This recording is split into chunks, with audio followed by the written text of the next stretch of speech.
Hello everyone, I'm the DreamTeller and I'm here to help you today.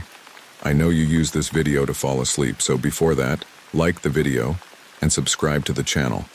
Also, where are you from and what time are you watching? Now get comfortable and relax. I never wanted this house. The last thing I needed was a 100-year-old Victorian in the middle of nowhere, even if it was free.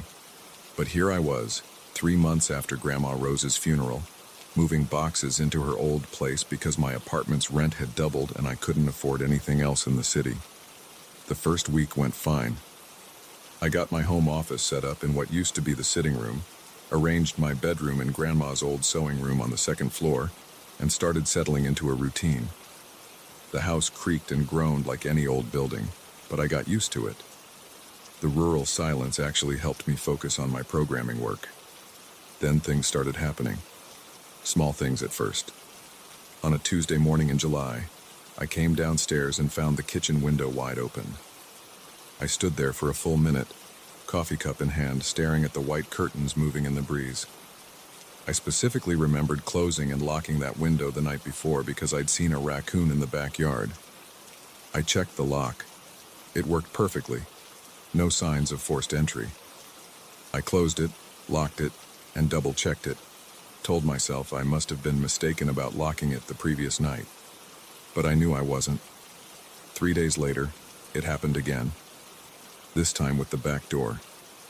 I'd installed a new deadbolt my first week here. No way I'd forgotten to lock it. But at 3 a.m. I heard it click open. By the time I got downstairs, heart pounding, the door was standing open 2 inches. The summer night air pushed in heavy and warm. Nobody there, just darkness and the sound of crickets. I started keeping a journal of these incidents. Not because I believed in ghosts, I didn't, but because I needed to convince myself I wasn't going crazy. Within 2 weeks, I had a list of 12 unexplainable events. Kitchen window found open, 3 times. Back door unlocked, 2 times. Front door deadbolt unlocked, 1 time. Attic door open when I'd left it closed, 2 times. Strange scratching sounds from the attic, ongoing cold spots in the upstairs hallway, 4 instances. Items moved, coffee mug, laptop, keys, various occasions. The cold spots bothered me the most. It was the middle of summer, hitting 95 degrees most days, but walking past Grandma's old bedroom always felt like stepping into a freezer. The air conditioning wasn't even that good. The rest of the house stayed warm and sticky. I called an HVAC guy to check it out. He found nothing wrong with the system. No unusual drafts, no leaks in the ductwork. He suggested it might be poor insulation, but that wouldn't explain why it only happened in that one spot. The scratching in the attic started about a month after I moved in. At first, I assumed it was squirrels or raccoons. I set traps, but caught nothing. I sealed every possible entry point I could find, but the sounds continued. They always started around sunset and lasted until dawn.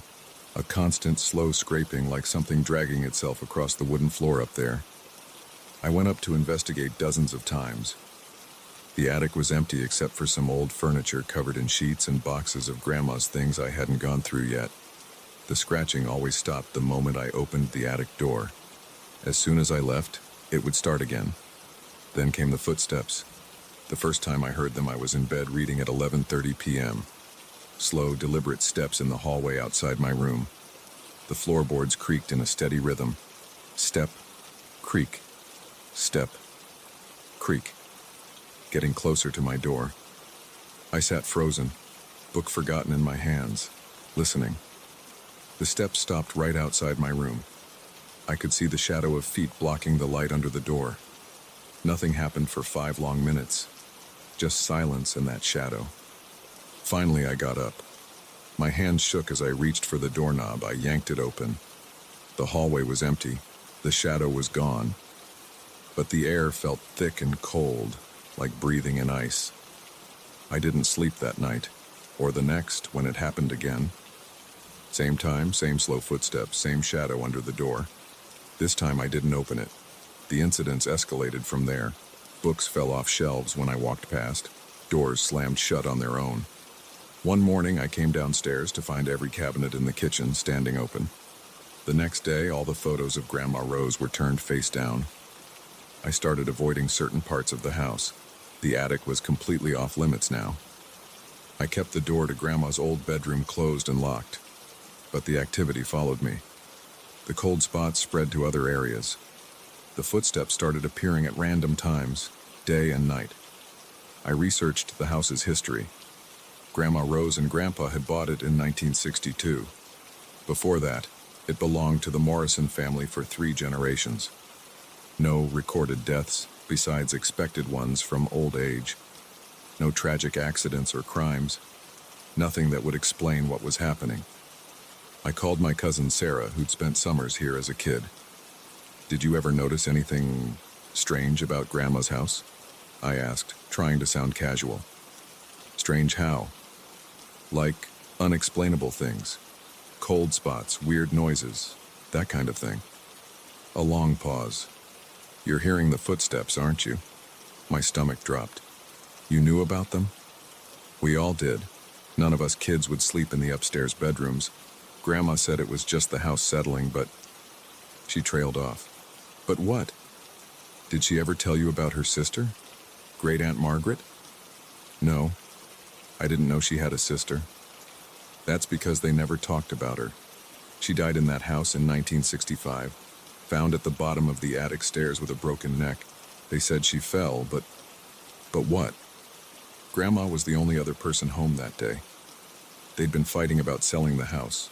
Margaret wanted to, Grandma refused. After that, Grandma never went in the attic again. Said she was too old for stairs, but we all knew better."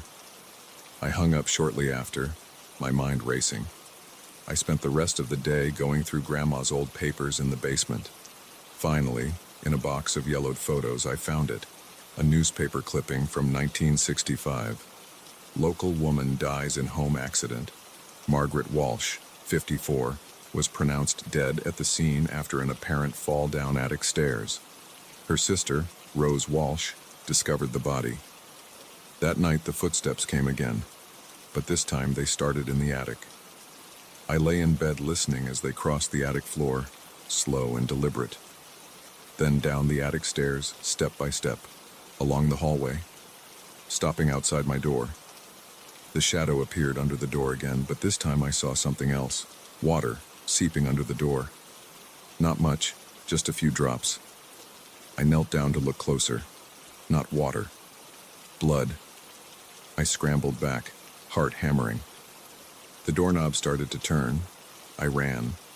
Down the hall, down the stairs, out the front door into the warm summer night.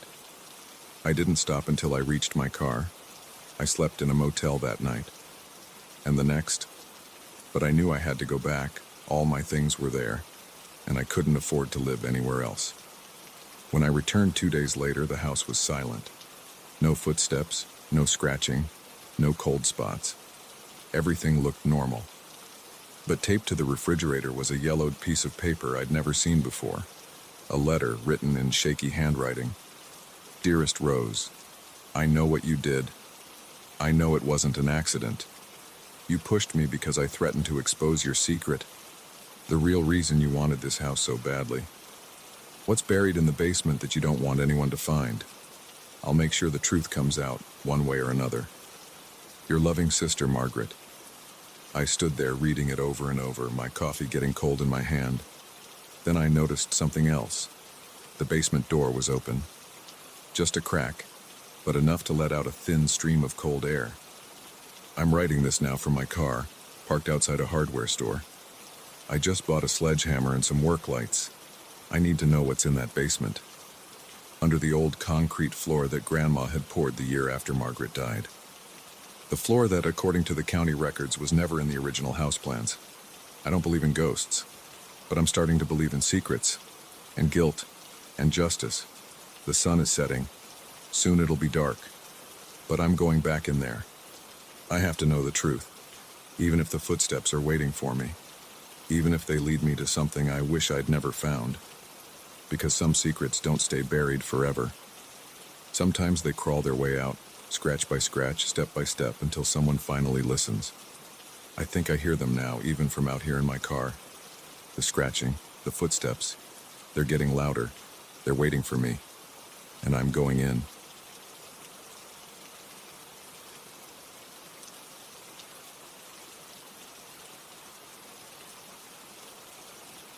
I wasn't going to write this down, but I need to get it out of my head. Maybe someone will believe me, maybe someone else has seen it too. I don't know anymore what's real and what isn't, but I know what I saw, and I know what Max saw too. Dogs don't lie. They don't imagine things. They just react to what's there. It started 3 months ago. I'd been pulling extra shifts at the warehouse, trying to save up for a down payment on a house. 60-hour weeks, sometimes more. The overtime was good money, but it was wearing me down. That's what I told myself when the dreams began. Just stress. Just my brain trying to process the exhaustion.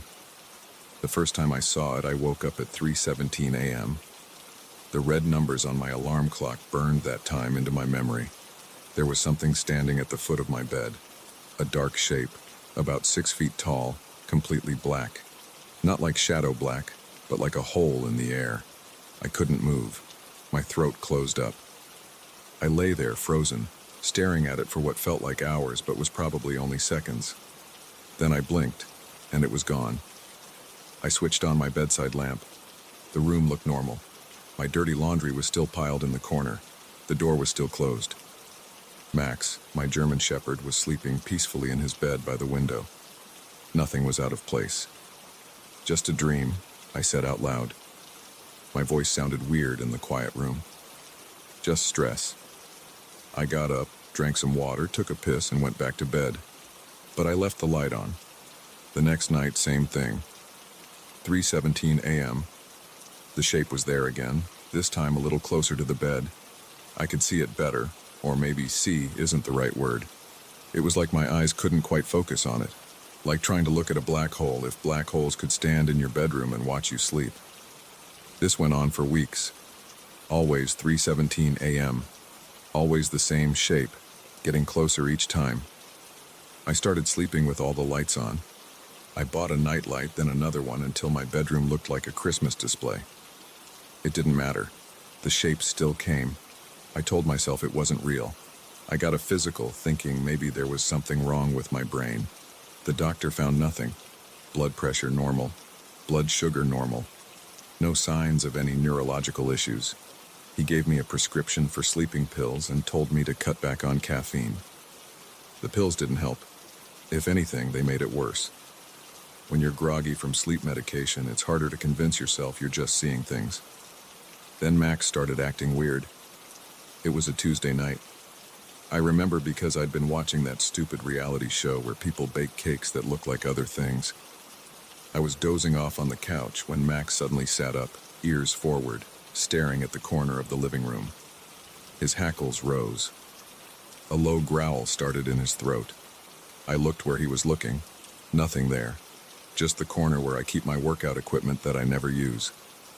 "What is it, buddy?" I asked him. He kept growling. I checked my phone. 3:17 a.m. My stomach dropped. Max had never reacted to my dreams before. He'd always slept through them. But now he was growling at nothing, at exactly the same time I usually saw the shape. I got up and turned on every light in the apartment. Max followed me, staying close to my legs. His growl hadn't stopped. I checked every corner, every closet, behind every door. Nothing was different. Nothing was there. But Max wouldn't stop growling at that corner.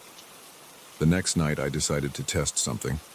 I usually went to bed around 11 p.m., but this time I stayed up. Max and I sat on the couch watching bad TV. At 3:16 a.m., he suddenly went rigid. His ears perked up, and he stared at the same corner. The growl started again, low and threatening. I watched the seconds tick by on my phone. 3:17 a.m. The shape appeared in the corner, right where Max was looking. I wasn't dreaming. I wasn't in bed. I was wide awake, sitting on my couch, and my dog and I were both seeing the same thing. Max's growl got louder. The shape didn't move. It just stood there, darker than the darkness around it, like someone had cut a person-shaped hole in reality. I couldn't move. My whole body felt cold. Max pressed against my leg, still growling, his body trembling. I wanted to run, but my legs wouldn't work. I wanted to scream, but my throat was frozen. We sat there, Max and I, staring at the shape for exactly 1 minute. Then it vanished, just blinked out of existence like someone had flipped a switch. Max stopped growling. He whined and jumped up on the couch, pressing himself against me. His whole body was shaking. I didn't sleep that night, or the next night. I drank energy drinks and coffee, trying to stay awake. It didn't matter. Every night at 3:17 a.m., whether I was awake or asleep, the shape appeared. And every night, Max saw it too. I started documenting everything. I set up my phone to record the corner where the shape appeared. The video showed nothing, just an empty corner. But you could hear Max growling, see him reacting to something that didn't show up on camera. I tried talking to it once. Stood right in front of the corner at 3:16 a.m. waiting. Max was behind me growling. When the shape appeared, I forced words out of my throat. "What do you want?" No response. It just stood there, that void black shape, not moving, not making a sound. "Why are you here?" "Nothing. Get out of my house." The shape didn't react. After a minute, it disappeared like it always did.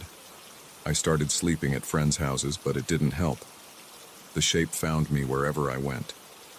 3:17 a.m., every night it would appear in whatever room I was in. My friends thought I was losing it. They couldn't see it, but they could see Max's reaction.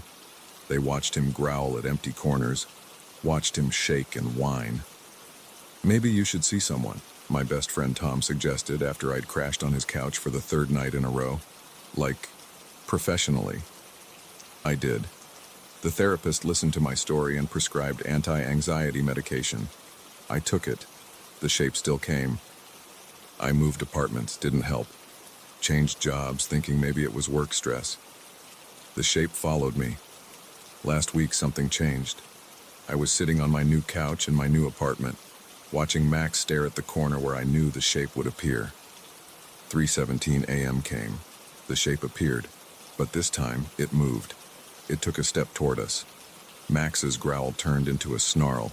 He backed up, pushing against my legs so hard I almost fell over.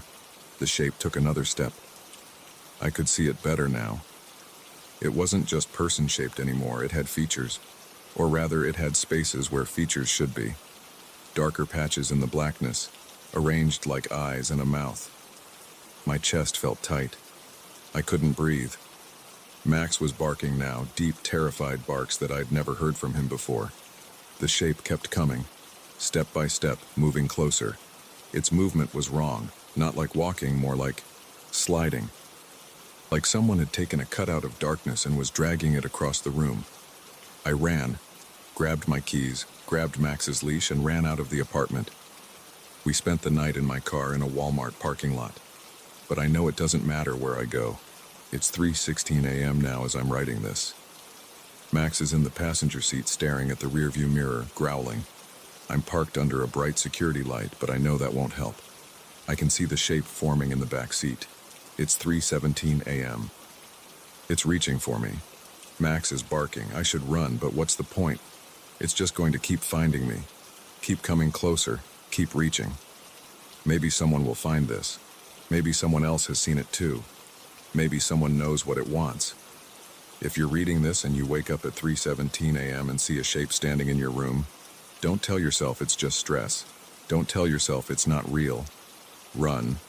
And if you have a dog, watch their reaction. They see it too. They've always seen it.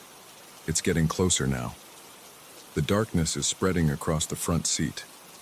Max is going crazy, barking and scratching at the window. I can feel it reaching for my shoulder. The cold is spreading through my body. I can't move. I can't breathe. This is the last thing I'm going to write. I don't know what happens next. Just remember, 3:17 a.m., they see it too.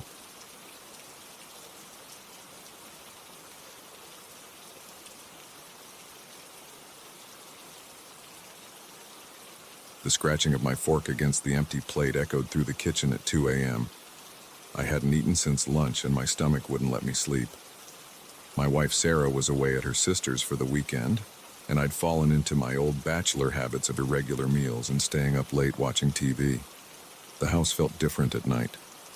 The familiar rooms took on strange shapes in the darkness, lit only by the dim glow of the microwave clock and the street lamp filtering through the kitchen window.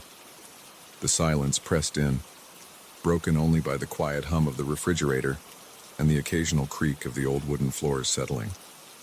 I stood at the counter, making a sandwich with the last of the turkey from the deli drawer. Mayo, mustard, lettuce, tomato, building it mechanically while my tired brain wandered. The bread knife scraped against the cutting board as I sliced it diagonally. Force of habit, Sarah always insisted sandwiches taste better cut that way. That's when I heard it. The first step. A distinct creak from the staircase that led to our second floor. I froze, sandwich halfway to my mouth. Another creak followed, then another. Slow, deliberate steps descending the stairs. "Max?" I called out, assuming it was our golden retriever coming down for a midnight snack of his own. Max always seemed to know when someone was in the kitchen, no matter the hour. The footsteps continued. Fourth step from the top. Fifth step. Sixth. A cold, wet nose pressed against my bare calf, making me jump. I looked down to find Max sitting next to me, tail wagging, eyes fixed on my sandwich. He'd come in through the dog door in the kitchen. I could still feel the cool night air drifting in from the flap. The footsteps stopped, halfway down the stairs.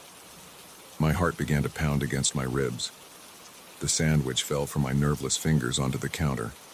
Max's ears perked up, his head turning toward the hallway that led to the staircase. A low growl rumbled in his throat. I stood perfectly still, barely breathing. The silence stretched out, broken only by the steady ticking of the kitchen clock. 10 seconds. 20. 30. "Hello?" I called out, my voice sounding strange and thin in the darkness. No response. Max's growl grew louder. The hair along his spine stood up and his tail went rigid. I'd never seen him act like this before. He was usually the friendliest dog imaginable, approaching strangers with endless enthusiasm. I reached for my phone on the counter, cursing silently when I realized I'd left it charging upstairs in the bedroom. The landline was in the living room, on the other side of that hallway. The kitchen knife block sat on the counter about 3 feet away. Moving as quietly as possible, I edged toward the knives. The floorboard under my foot creaked impossibly loud in the silence. I froze again, listening. Nothing from the stairs. My fingers closed around the handle of the biggest chef's knife. The weight of it felt reassuring in my hand, though I had no idea what I'd actually do with it if confronted by an intruder. "I'm armed," I announced, trying to make my voice sound strong and confident. "I've called the police. They're on their way." The lie hung in the air, still no response from the stairs. Max hadn't moved from his spot by the counter, still growling steadily. His eyes remained fixed on the hallway entrance. I reached down with my free hand and gripped his collar, drawing comfort from his solid presence. I had to look, had to know what was out there. The hallway light switch was just inside the entrance, about 5 feet away from where I stood. 5 feet might as well have been 5 miles. I took a deep breath and stepped forward, knife held out in front of me. Max moved with me, staying close to my leg. 4 feet to the switch. 3 feet. 2. A board creaked overhead, not from the stairs, but from the second floor hallway, as if something had stepped off the stairs and was now moving above us. My fingers found the switch and flipped it up. Light flooded the hallway, harsh and sudden. I squinted against the glare, eyes fixed on the stairs. Empty. The wooden steps stretched up into darkness, past where the hallway light reached. The runner carpet that Sarah had insisted on installing lay undisturbed, its pattern of burgundy flowers climbing into the shadows. Max's growl changed pitch, becoming higher, more urgent. He pulled against my grip on his collar, trying to back away from the hallway. Another creak from above, closer to the top of the stairs now. I could hear something moving across the floor of the spare bedroom, the one we'd been planning to turn into a nursery, before we found out Sarah couldn't have children. My phone was up there. So was the baseball bat I kept under the bed. But there was no way I was going up those stairs. I backed away slowly, pulling Max with me. We reached the kitchen, and I fumbled behind me for the car keys I'd left on the counter. My fingers knocked against them, sending them clattering to the floor. The sound echoed through the house. The footsteps above stopped. I snatched up the keys, my hand shaking so badly I could barely grip them. Max whined, pressing against my legs. The steps started again, faster now, moving toward the stairs. I didn't wait to hear more. Still gripping Max's collar, I yanked open the back door and we burst out into the night.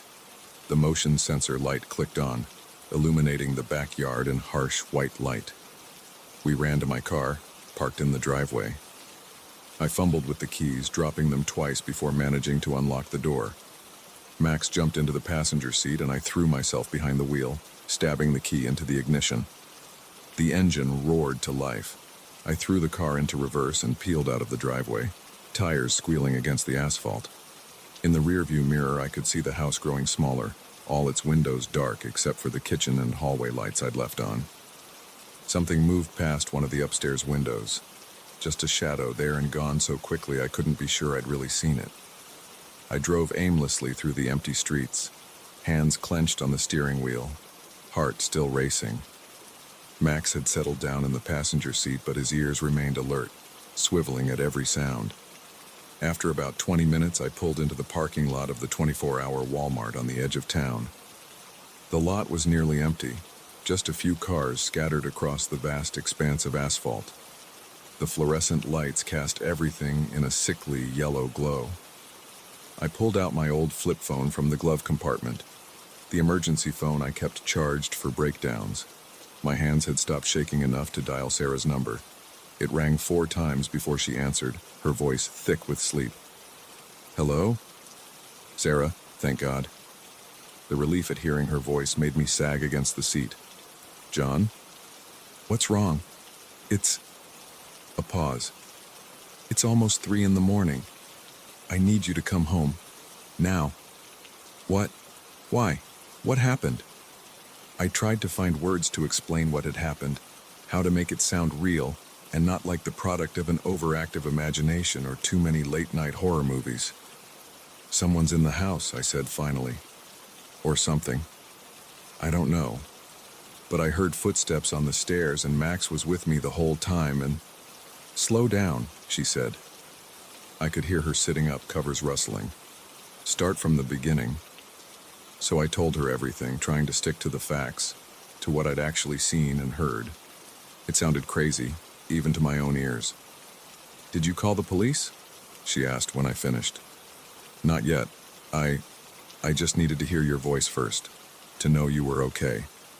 "Call them right now," she said. "I'm getting dressed. I'll be home in an hour."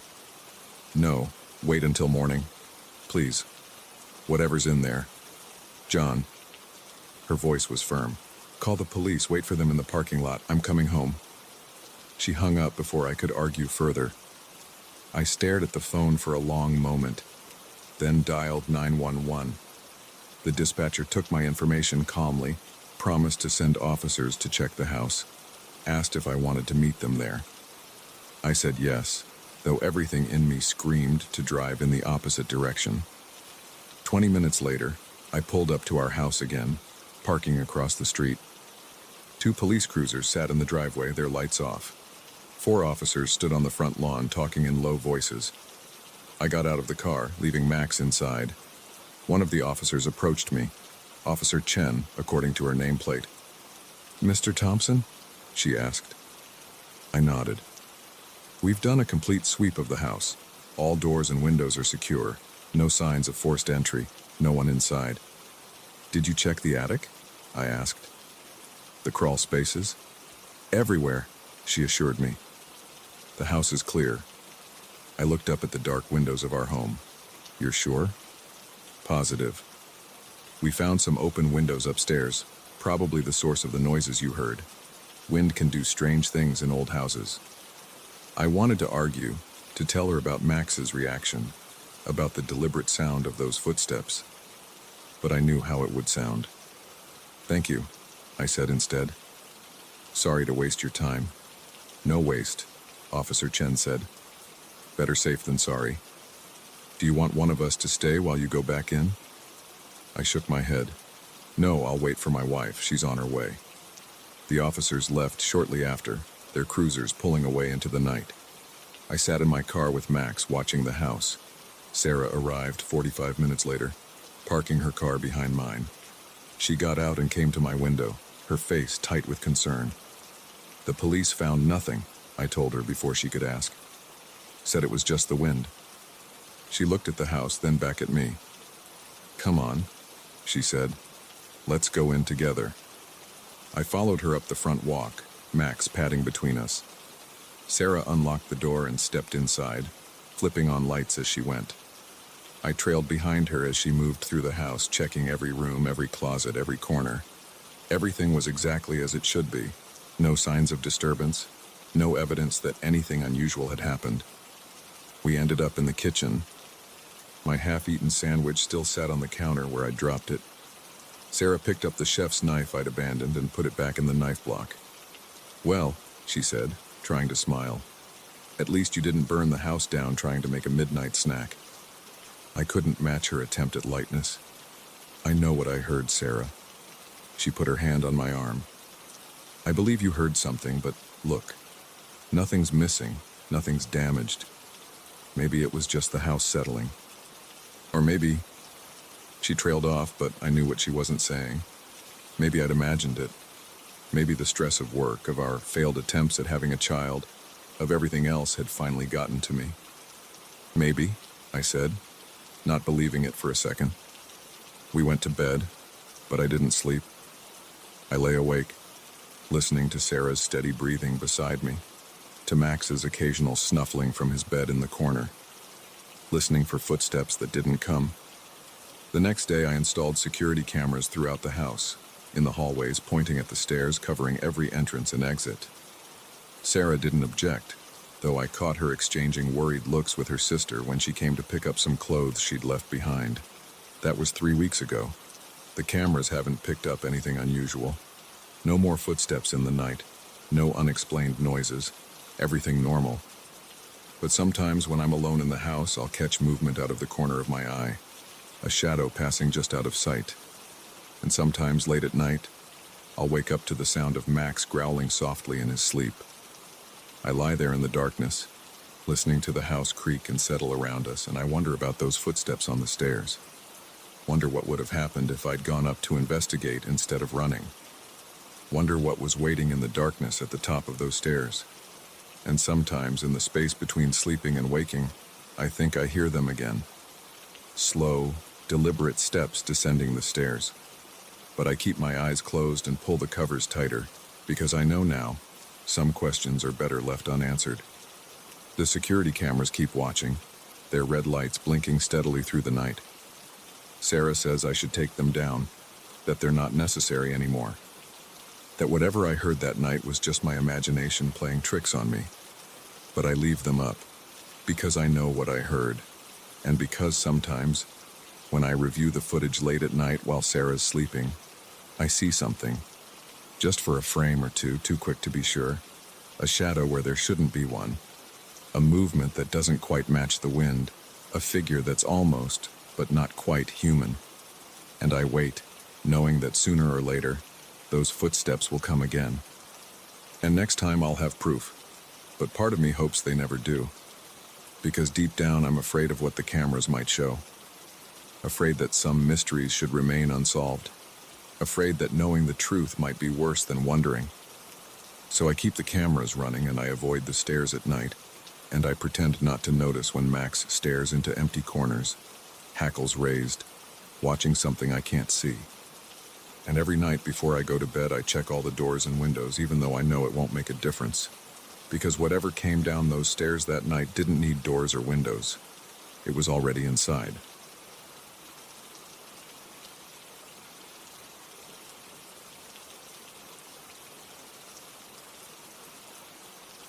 I never should have opened that dusty box in Marco's attic. 3 weeks later, I still wake up at 3 a.m., my sheets soaked with sweat, their voices echoing in my head.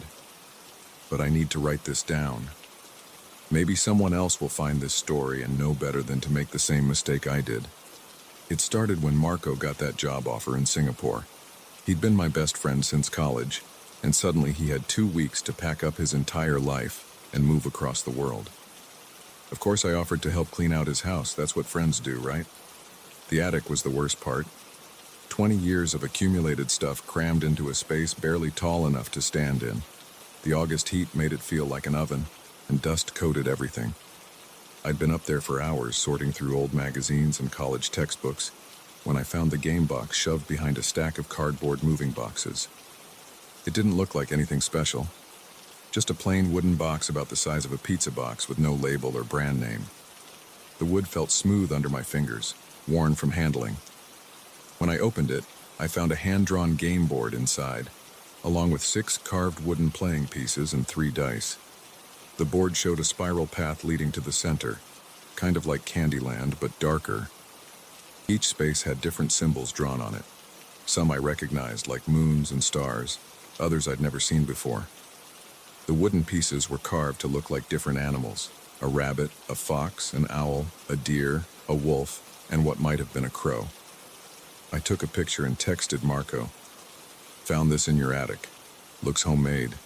Want me to pack it?" He replied almost immediately. "Never seen it before. Previous owners must have left it. You can throw it out." But something about the game intrigued me. The craftsmanship was incredible. Each animal piece had tiny detailed features carved into the wood, and the board's artwork, while simple, had this magnetic quality to it. Instead of throwing it away, I took it home.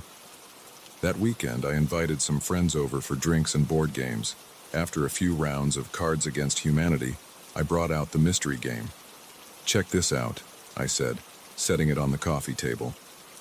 Found it cleaning out Marco's attic. Sarah picked up the fox piece, turning it over in her hands. "This is gorgeous, but how do you play?" We found a folded paper inside with basic rules. Roll the dice, move your piece along the spiral, and follow the instructions on whatever space you land on. First one to reach the center wins. Simple enough. "Let's try it," Tom said, grabbing the wolf piece. "Better than another round of cards." Sarah chose the fox, Lisa took the owl, and I picked the rabbit. We rolled to see who'd go first. The first few turns were uneventful. The spaces had instructions like move back 2 spaces, or roll again. But as we got closer to the middle, things got weird. Lisa landed on a space with a crescent moon and suddenly couldn't speak for 3 turns, not because of the rules, but because she physically couldn't make her voice work. She wrote on her phone that it felt like her throat was frozen. Tom landed on a star symbol and started shivering uncontrollably, even though my apartment was warm. When Sarah's piece hit a space with some kind of twisted symbol I didn't recognize, all the lights in my apartment flickered. "Maybe we should stop," Lisa said when she could finally talk again. Her voice was hoarse. "Come on, we're almost finished," Tom said, but I could see his hands shaking as he reached for the dice. That's when the power went out completely. In the darkness, I heard something that sounded like whispers coming from the game board. When I pulled out my phone for light, the board looked different. The spiral path seemed to be moving, twisting like a living thing. "Nope, we're done," I said, slamming the box shut. Nobody argued. That night I had the first dream. I was walking through a dark forest, but the trees weren't made of wood. They were made of that same smooth material as the game box. The path under my feet twisted in a spiral. And there were voices, so many voices, all calling my name. "David," they whispered. "David, you have to listen. The game isn't finished." A figure stepped out from behind one of the trees. It looked human, but wrong somehow. Too tall, too thin, with fingers that were too long. Its face was hidden in shadow. "You must never finish the game, David," it said. "No matter what happens, no matter who asks you to play again, you must never reach the center." I woke up drenched in sweat, my heart pounding. The digital clock on my nightstand read 3:33 a.m. The next day, I tried to convince myself it was just a nightmare brought on by too much beer and a creepy game. But when I walked into my living room, the game box had moved from the shelf where I'd put it to the middle of my coffee table. I shoved it into the back of my closet and went to work. That evening, it was back on the coffee table. Sarah called around noon. "Hey, did you have any weird dreams last night?" My stomach dropped. "Why?" "I was in this forest, and there were these things that looked like people but weren't, and they kept saying my name." "And telling you not to finish the game?" Silence on the other end. Then, "We need to talk. In person." We met at a coffee shop downtown. Tom and Lisa were already there. None of them had slept well. They'd all had the same dream. "It's just a game," Tom said, but his voice cracked. "Just a weird coincidence." "Then why do I keep finding it on my coffee table every time I try to put it away?" I asked. Lisa wrapped her hands around her coffee cup like she was trying to absorb its warmth. "I tried to take a picture of it this morning to show my sister. The picture wouldn't save. Keep getting an error message." "We should destroy it," Sarah said. "How?" Tom asked. "Burn it?" I shook my head. "I tried cutting up the board yesterday. The knife wouldn't even scratch it." That night, I had the dream again. This time, the figure showed me something, a glimpse of what would happen if someone ever finished the game. I woke up screaming. The next week was a blur of sleepless nights and increasingly desperate attempts to get rid of the game. I threw it in a dumpster. It showed up in my bathtub. I buried it in the park, found it under my bed. I even drove 2 hours to throw it off a cliff into the ocean. Walked into my apartment to find it sitting on my kitchen counter, completely dry. The dreams got worse. More figures joined the first one, their voices overlapping as they showed me more visions of what was at stake. I saw cities crumbling, reality tearing apart like wet paper, things crawling through the gaps from somewhere else. They showed me the center of the spiral, showed me what was waiting there, desperate to be released. "The game wants to be finished," one of the figures told me. "It hungers for completion, but it must never be allowed to end." My friends weren't doing any better. Lisa moved in with her sister after she started seeing shadows moving in her apartment. Tom quit his job because he couldn't stop hearing whispers at his desk. Sarah stopped sleeping entirely, surviving on coffee and energy drinks. We tried researching the game's origins. I went back to Marco's old house, now occupied by a young couple, and asked about the previous owners. Dead end. I spent hours online looking for similar games or symbols like the ones on the board. Nothing. Finally, I called Marco in Singapore. "Are you sure you never saw this game before?" I asked. "Never heard anything about it?" Long pause on the other end. Then, I didn't want to say anything because I thought I was crazy. The night before I found that job listing, I had this dream about a game. In the dream, someone told me I had to leave, had to get far away from that house. The next morning, the Singapore offer appeared in my inbox. Why didn't you tell me? Would you have believed me? He had a point. 2 weeks after we first played, Tom disappeared, just vanished from his apartment, leaving his phone, wallet, and keys behind. The only thing missing was his car. The police found it 3 days later, parked at a rest stop 2 states away. No sign of Tom. The night he disappeared, I had a different dream. I saw Tom in the forest, but he wasn't alone.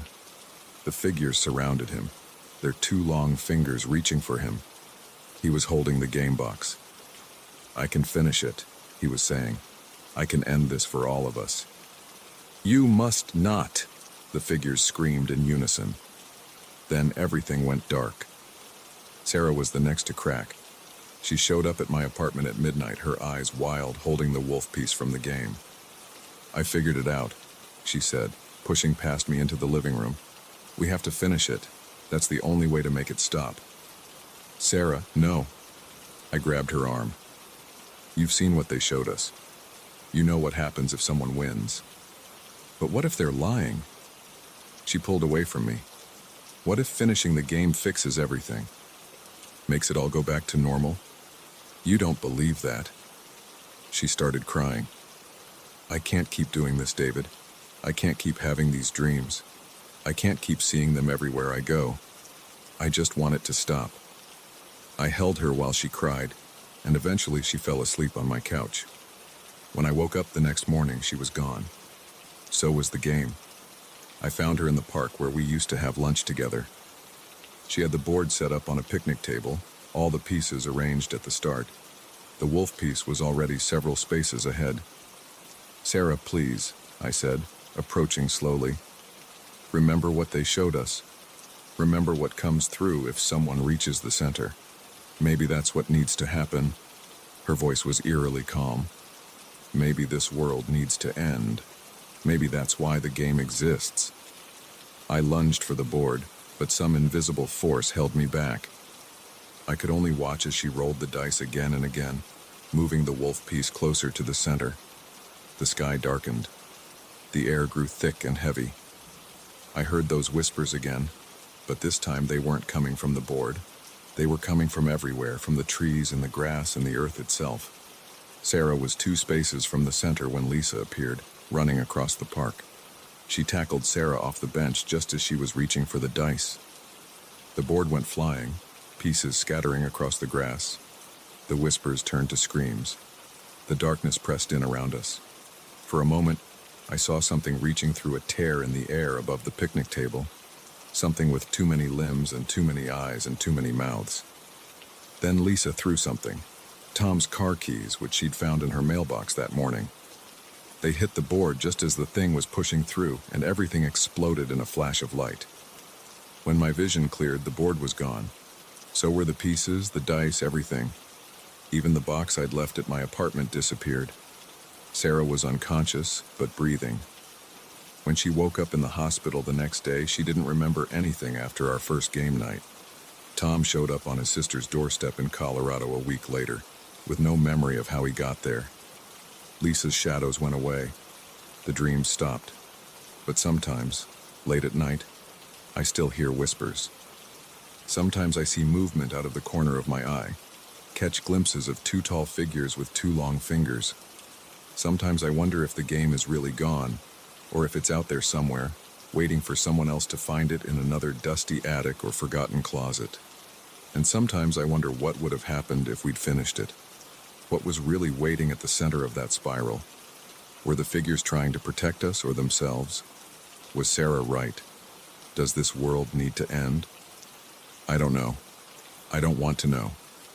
All I know is that if you ever find a plain wooden box with no label, containing a hand-drawn spiral board and wooden playing pieces carved like animals, don't open it. Don't play it. Don't even touch it. Because the game wants to be finished, and maybe somewhere out there someone will finish it. I just pray I'm not around when they do.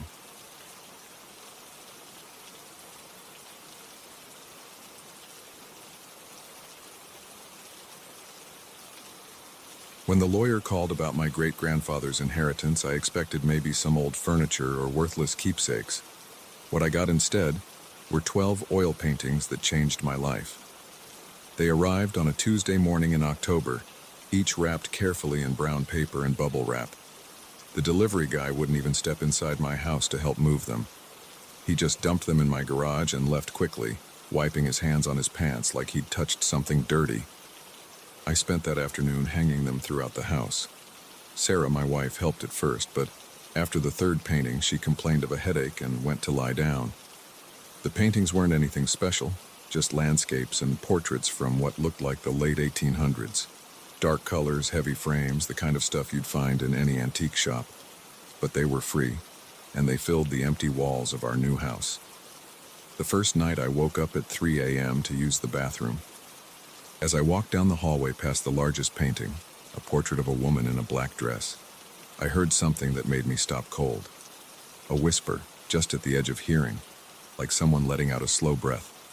I turned around, but there was nothing there except the painting, the woman's eyes seeming to follow me in the darkness. Just the house settling, I told myself, hurrying back to bed. But I couldn't shake the feeling that someone had been standing right behind me. The next morning, Sarah's headache hadn't improved. "It's like a vice grip around my temples," she said, popping 2 more aspirin. "Maybe I'm coming down with something." She called in sick to work and spent the day in our bedroom with the curtains drawn. I noticed something else that morning. Our cat Oscar usually roamed the whole house, but now he wouldn't go near any room with the paintings. He'd stop at the doorway, fur bristling, and then turn around and walk away. When I tried to carry him into the living room, he scratched my arm and ran upstairs. That night, the whispers came again. I was working late in my home office when I heard them. Multiple voices this time, speaking in words I couldn't quite make out.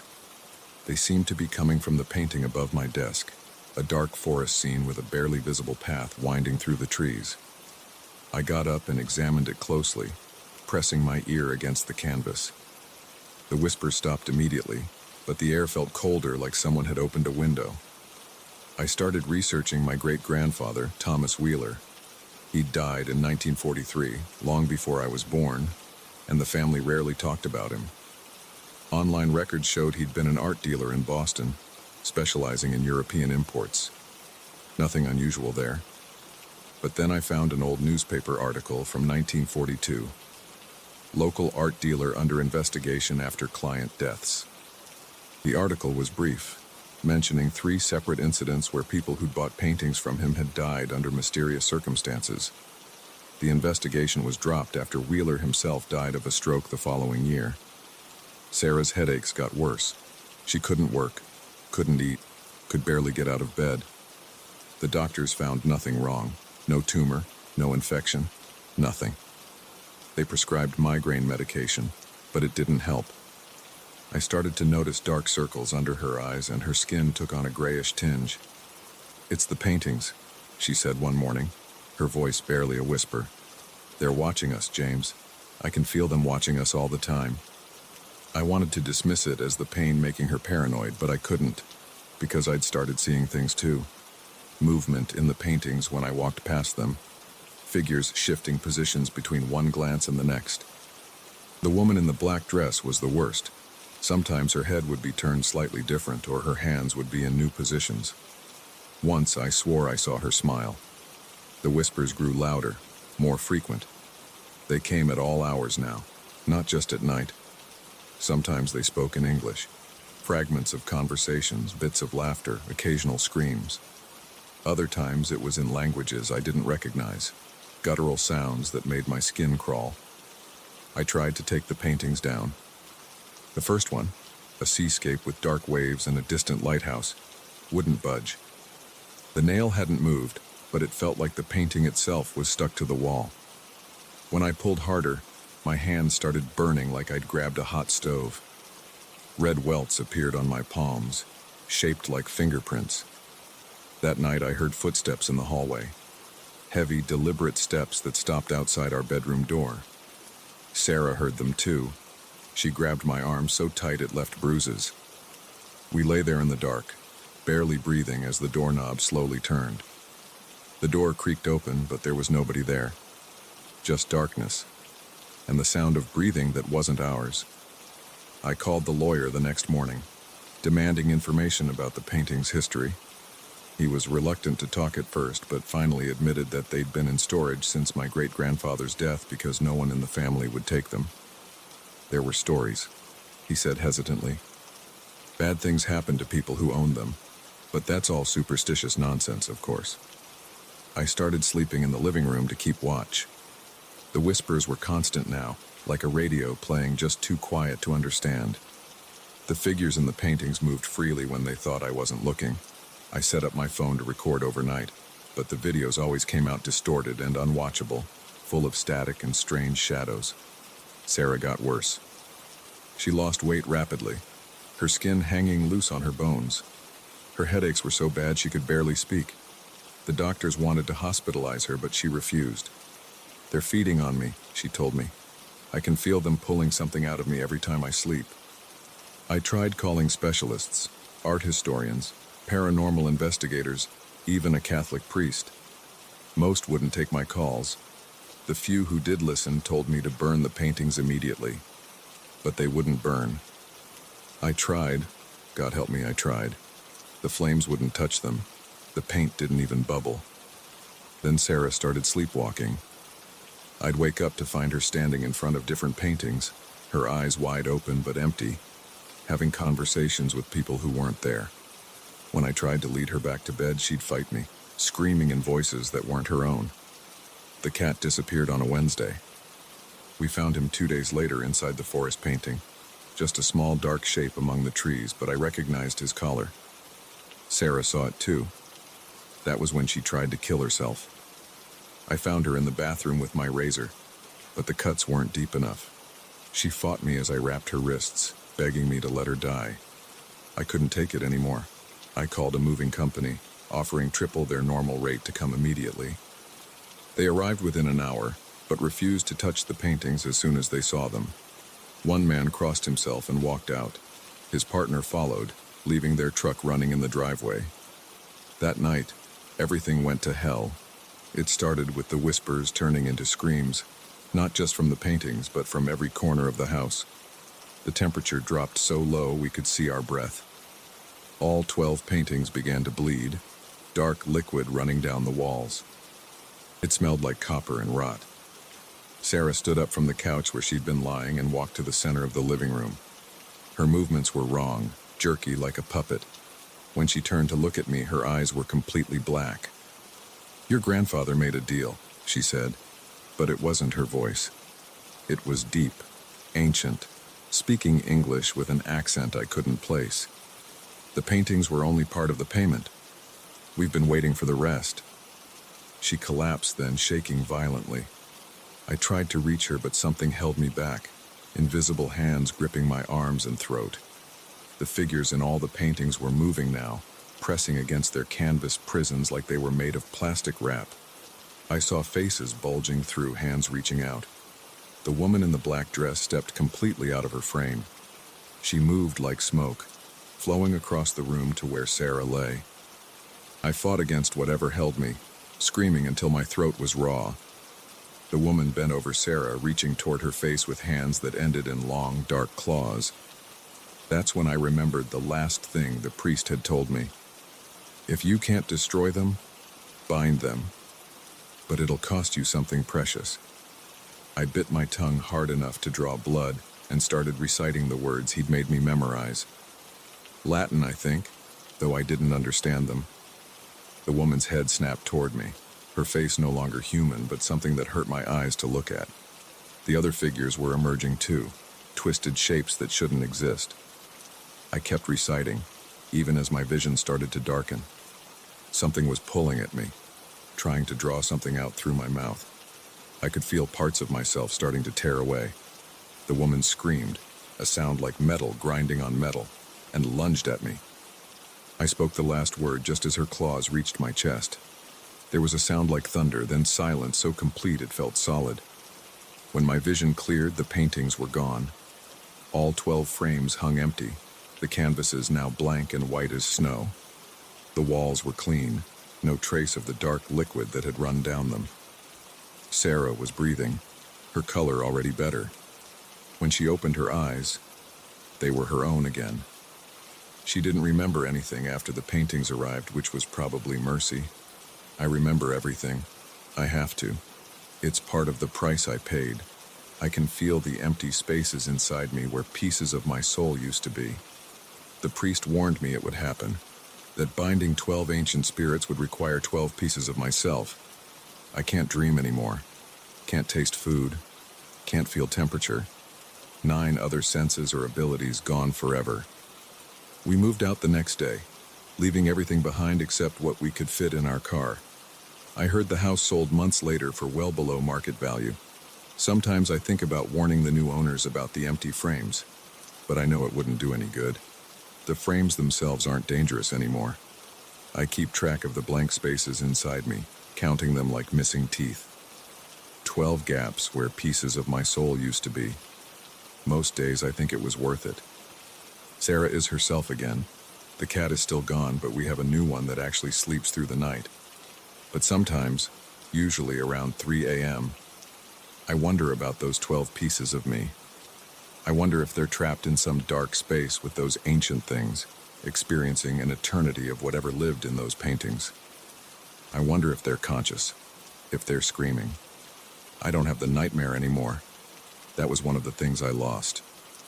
But I know what it would be if I could dream. 12 blank frames, slowly filling with fresh paint. showing new scenes, and in each one, a small piece of me, pounding against the canvas, trying to get out.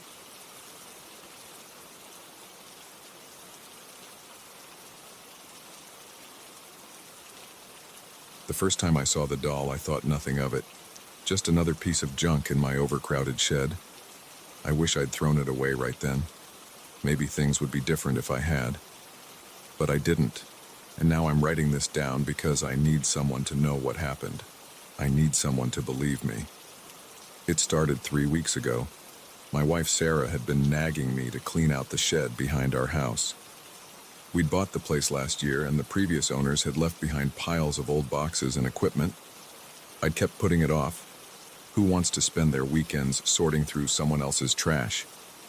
But Sarah was right. We needed the storage space, and the whole thing had started to smell musty. The morning was cold and damp. I pulled on my old work gloves and grabbed a stack of garbage bags from the kitchen. The shed door creaked when I yanked it open. Dust particles floated in the beam of sunlight that cut through the gloom. The smell hit me first, that deep, wet cardboard smell of things left too long in the dark. I started with the easy stuff: broken garden tools, rotting wooden crates, old paint cans. 2 hours in, my back was aching and I had a decent pile of trash by the door. That's when I found the box. It was wedged behind a rusted lawnmower, half hidden under a torn tarp. The cardboard was so deteriorated it was practically turning to mush, but the thing inside was pristine. The doll sat in what remained of the box, completely untouched by time or decay. It was a life-sized porcelain figure, dressed in an old Victorian-style gown. Perfect blonde curls framed its face. The dress was cream-colored silk, yellowed with age but otherwise intact. Its blue glass eyes caught the light when I lifted it out. "Well, aren't you fancy?" I said out loud. My voice echoed in the dusty space. The doll's head tilted slightly in my hands, and I noticed a small maker's mark on the back of its neck. The text was too worn to read. I set it aside, thinking Sarah might want to clean it up, maybe sell it online. Those vintage dolls can be worth something to collectors. I finished up for the day, hauling 3 bags of trash to the curb. The doll ended up on a shelf near the door. I forgot about it completely until the next morning. My socket wrench was missing. I always keep my tools organized. It's a habit from my days working construction. But the wrench wasn't in its usual spot in my toolbox. I figured I'd just misplaced it while cleaning, though I could have sworn I hadn't used it. That night, the lights in the kitchen started flickering. Sarah called an electrician, but he couldn't find anything wrong with the wiring. "Sometimes these old houses just do that," he said. "Probably just need to replace some bulbs." We replaced every bulb in the house. The flickering got worse. 3 days after finding the doll, my hammer disappeared. Then my screwdriver set. Each time I searched the shed top to bottom. Nothing. Sarah started joking that I was getting forgetful in my old age. I'm only 35. The first time I heard the footsteps, I was in bed reading. Heavy, deliberate steps moving across the wooden floor of the shed. Click, click, click. Like high heels on hardwood.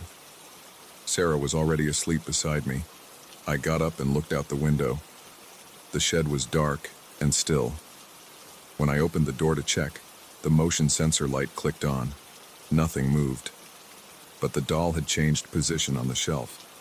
I told myself I was imagining things. The doll was exactly where I'd left it. Had to be. But doubt gnawed at me. I started taking pictures with my phone, documenting the doll's position each time I left the shed. Looking at them now, I can see how it moved. Subtle changes. A turned head. An arm slightly raised. A shift in posture. The footsteps came more frequently. Always at night.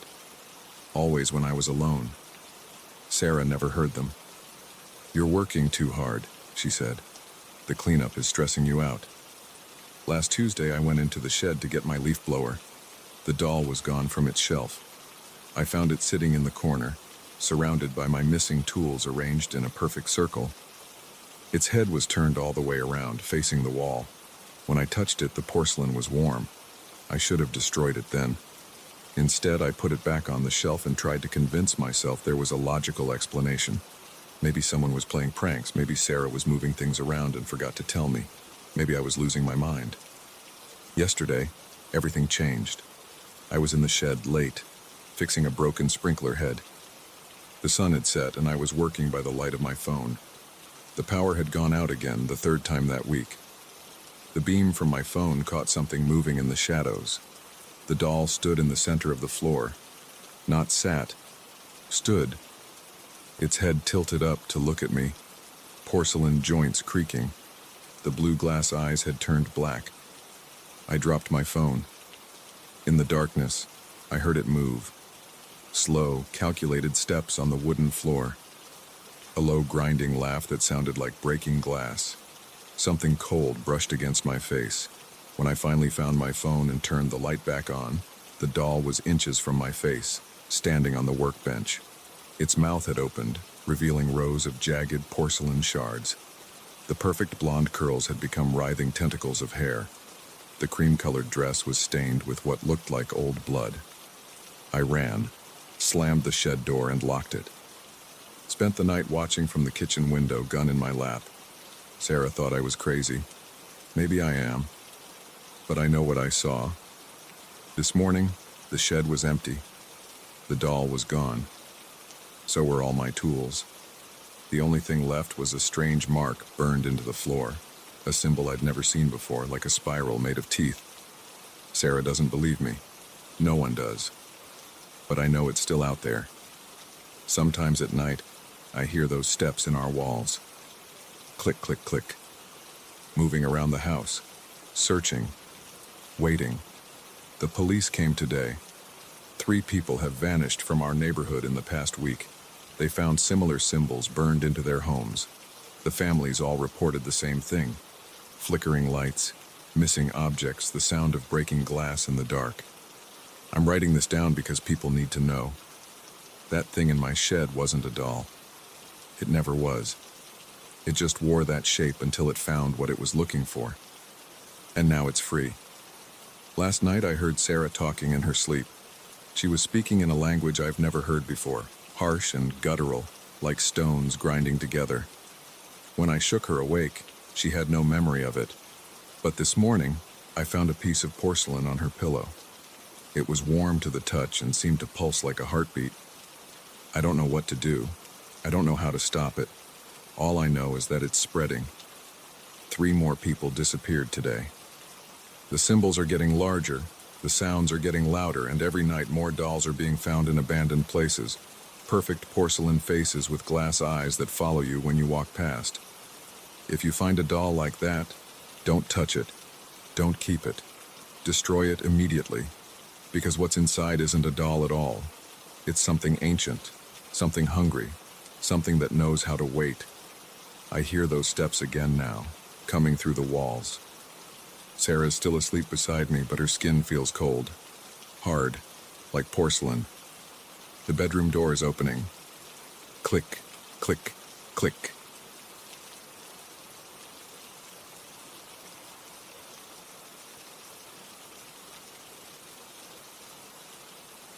I should have known something was wrong when I saw the rent price.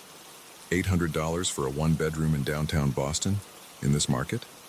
But I was desperate after losing my tech job, and my savings were draining fast. The landlord, Mr. Peterson, barely looked at my application before handing me the keys. His eyes darted around as he spoke, never meeting mine. "It's a decent place," he muttered. "Just keep to yourself and don't make trouble." He hurried away before I could ask any questions. The apartment was on the 3rd floor of a narrow brownstone. The stairs creaked under my feet as I carried up my boxes. The hallway smelled like old cigarettes and something else I couldn't identify. Maybe mold. My door, 3C, had deep scratches near the handle. Inside, the place was small but clean enough. White walls, hardwood floors with some water stains, a kitchen barely big enough for a mini fridge and stove. The bedroom could fit my queen mattress with about 2 feet of space on each side. The bathroom had those old pink tiles from the 50s. Nothing special, but it would do. The first week was normal. I spent my days sending out job applications and making sad microwave meals. At night, I'd watch Netflix on my laptop until I fell asleep. The only weird thing was the cold spots. Certain areas of the apartment were always freezing, even with the heat on full blast. But old buildings are like that, right? Then things started moving. It was small stuff at first. I'd put my coffee mug on the kitchen counter and find it by the sink an hour later. My keys would migrate from the hook by the door to the middle of the living room floor. I figured I was just stressed and forgetful. But then one morning I woke up to find all my kitchen cabinets wide open. Every single one. I know I'd closed them the night before. I'm compulsive about that stuff. My heart pounded as I walked around shutting them, trying to come up with a rational explanation. Maybe the building had settled during the night, making them swing open. That's when I heard it. A quiet giggle, like a child trying not to laugh during hide and seek. It came from the empty corner of my living room. The sound was distant, muffled, like it was coming through a wall. But it was definitely there.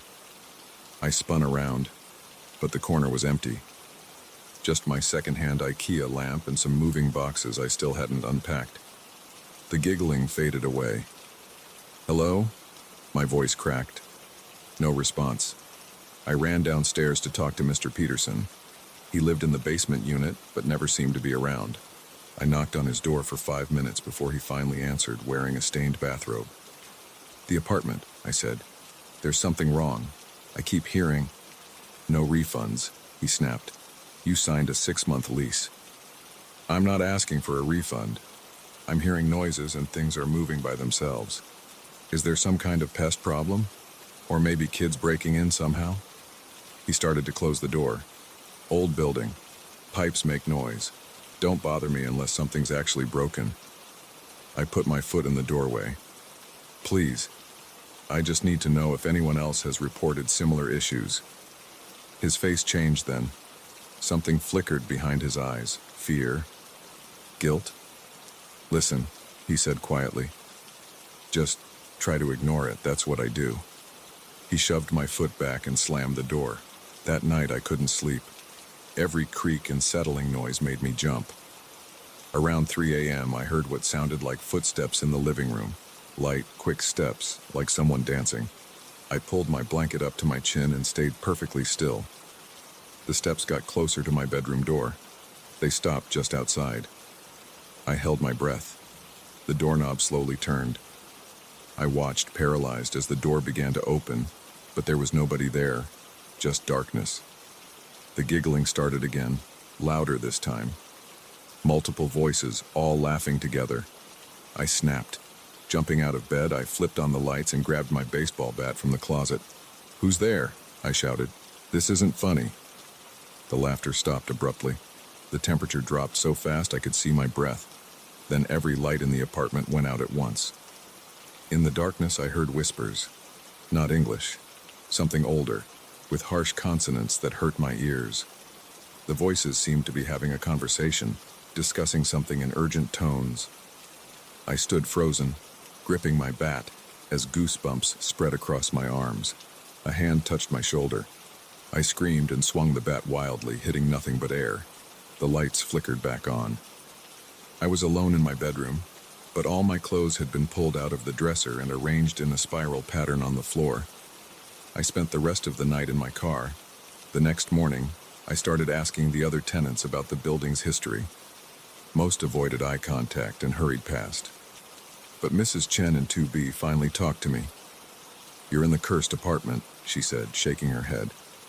"I told Peterson he should stop renting it out." "Cursed?" I tried to laugh, but it came out shaky. 3 tenants in the past year. All left suddenly, the last ones, nice young couple. They seemed normal at first. Then they started talking about voices, about things moving. The woman would scream at night. One day they just disappeared, left all their furniture behind. Peterson had to hire people to clear it out. Did they say what the voices were saying? Mrs. Chen crossed herself. They said the voices were speaking in Latin. Old Latin. Religious things backwards. But that's just what I heard. I keep my door locked at night and mind my own business. I spent the next few days researching the building's history. It was built in 1890 as a single-family home. In 1923, a wealthy businessman named Frederick Winters lived there with his wife and 3 children. According to old newspaper articles, the entire family vanished without a trace. The police found occult symbols carved into the walls and floors and a journal written in Latin describing rituals to contact those who dwell between spaces. The more I dug, the worse things got in the apartment. Objects didn't just move anymore, they flew across the room. The laughter turned to screams. Dark shapes darted at the edge of my vision. Every mirror showed distorted reflections, faces that weren't mine grinning back at me. I stopped sleeping more than an hour at a time. When I did sleep, I had nightmares about hands reaching through walls, about children with black eyes playing games with my organs. I lost my appetite. My job interviews went terribly because I couldn't focus, couldn't stop jumping at every sound. After 2 weeks, I confronted Peterson again. This time I caught him getting his mail. "You knew," I said. "You knew about the apartment and you rented it anyway." He slumped against the wall. What was I supposed to do? The building's underwater on the mortgage. I need every unit rented. And they don't let me leave it empty. They? The children. His voice cracked. They need playmates. If no one lives in 3C, they come down here, He pulled up his sleeve, revealing deep scratches on his arm. "Just stay, please. They're calmer when someone's up there." I ran upstairs and started packing. To hell with the deposit, to hell with the lease. I'd sleep in my car, crash on couches, anything to get out. But when I tried to leave, the door wouldn't open. The windows sealed themselves shut. The children's laughter echoed through every room, growing louder and louder until it felt like my skull would crack. The temperature plummeted. Ice crystals formed on the walls. In the bathroom mirror, I saw them clearly for the first time. 3 small figures in old-fashioned clothes, their skin gray and withered, their eyes completely black. They smiled at me with too many teeth.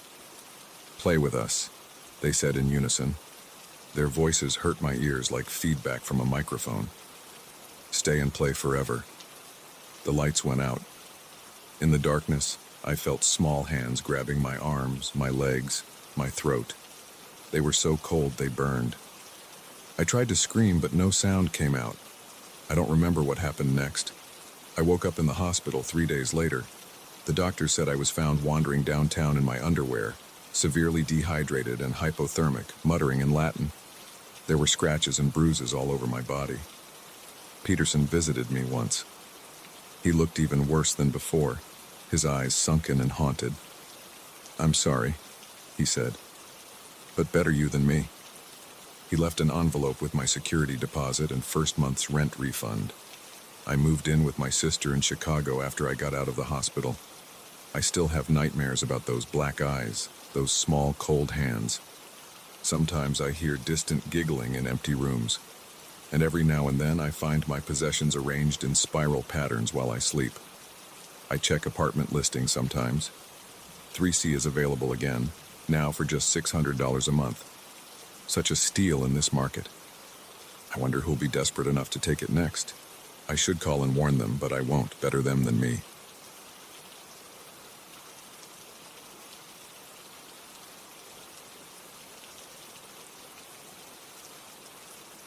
That silhouette in the barn's hayloft wasn't supposed to be there. Nobody goes up there at night. Nobody should be up there at all. I know because I've worked this farm for 15 years, and I'm the only one who handles the night shift. But there it was, a dark shape moving against the moonlight coming through the roof slats. I stood frozen in the doorway, my flashlight beam catching only empty air where the figure had been seconds before. The usual nighttime sounds of the farm continued around me. Crickets chirping, cattle shifting in their stalls, the distant hum of the generator. But something felt wrong. The air felt different, heavier somehow. My name's Dan Mitchell, and I've been the night manager at Riverside Farm since 2009. I know every inch of this place, every creaking board, every loose nail. The owner, Mr. Henderson, trusts me to keep things running smooth while everyone else sleeps. Usually that means checking on the animals, making sure the equipment's secure, and walking the perimeter a few times during my shift. Nothing exciting ever happens here after dark. At least, nothing used to happen. It started on a Tuesday night in October. The temperature had dropped into the low 40s and I was doing my usual 2 a.m. rounds. The main barn is always my first stop. It's the biggest building on the property, housing most of our dairy cows and storage. I'd just finished checking the milk tank's temperature when I heard it. The soft scrape of something moving across the wooden floor above me. I pointed my flashlight at the ceiling. The beam caught dust particles floating in the air, but nothing else seemed out of place.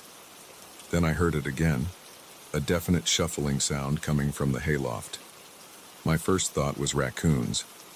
We get them sometimes, especially in the colder months when they're looking for shelter. But this sound was too heavy, too deliberate for a raccoon. The ladder to the hayloft creaked under my weight as I climbed up. Each step made my heart beat faster. I'm not usually jumpy, but something about this felt different from the usual nighttime disturbances. When I reached the top, I swept my flashlight across the space. Bales of hay were stacked nearly to the ceiling on my right, creating narrow corridors between them. To my left, empty space stretched to the far wall where we store the loose hay. That's when I saw it, a human-shaped shadow moving between the bales. It was tall, maybe 6 feet or more, and it moved in a way that made my skin crawl. Not running, not walking, but gliding somehow. The beam of my flashlight passed right through where it had been, illuminating nothing but hay and old wood. "Hey!" I shouted, my voice echoing in the empty space. "This is private property." No response. Just the settling sounds of the barn and my own breathing, which had gotten faster without me noticing. I moved forward, checking between each row of bales. Nothing. No footprints in the dust, no displaced hay, no sign anyone had been there at all. I spent another 20 minutes searching the entire loft. Every corner, every possible hiding spot. Found nothing. Eventually, I convinced myself I'd imagined it. Too many late nights, too much coffee, my eyes playing tricks in the darkness. I climbed back down and finished my rounds. The next morning, I stopped by the barn before heading home like I always do. Everything looked normal at first. Then I noticed the hay. Fresh hay was scattered across the floor of the loft, forming a rough circle about 10 feet wide. The bales nearby were undisturbed, their twine still tight and unbroken. But this hay was definitely fresh. I could smell it, that sweet grass smell that fades after a few days in storage. I know every delivery that comes to this farm. We hadn't gotten any new hay in weeks, and nobody, absolutely nobody, had been in that loft between my night shift and morning. The doors stay locked and I have the only key during the night shift. I took pictures with my phone and sent them to Mr. Henderson. He came out to look himself, but he didn't have any explanation either. We checked the security cameras. Nothing. Just empty frames of the barn's exterior all night long. No one entering, no one leaving. That was 3 weeks ago. Since then, it's happened 6 more times. Always the same pattern. I see the shadow figure in the loft. It disappears when I investigate, and the next morning there's fresh hay scattered in different patterns. Circles, squares, once even what looked like an arrow pointing toward the barn's north wall. I've started keeping a log of every incident. October 15th, first sighting. Circle pattern of hay. October 18th, shadow appeared briefly. Square pattern next morning. October 23rd, longer sighting. Figure seemed to watch me for several seconds. Triangle pattern. October 27th, 2 shadows this time. Arrow pattern pointing north. November 1st, shadow moved differently. More jerky movements. Spiral pattern. November 5th, heard whispering sounds with the shadow. Star pattern. November 8th, last night. Shadow reached toward me. Haven't checked the loft yet. The other workers think I'm losing it. They joke about Dan's ghost during shift changes, but they don't have to be here at night. They don't have to feel that weight in the air when the shadow appears, or hear the whispers that sound almost like words but not quite. Mr. Henderson suggested setting up cameras in the loft. We installed 4 of them last week, covering every angle. They record everything to a hard drive in the office. But every time there's an incident, the footage shows nothing but empty space where I saw the shadow. The hay still appears, scattered in those strange patterns, but there's no recording of how it gets there. The cameras don't even glitch or static out like in those ghost hunting shows. They just show empty air. I've started bringing a better flashlight, one of those tactical ones that could probably signal planes.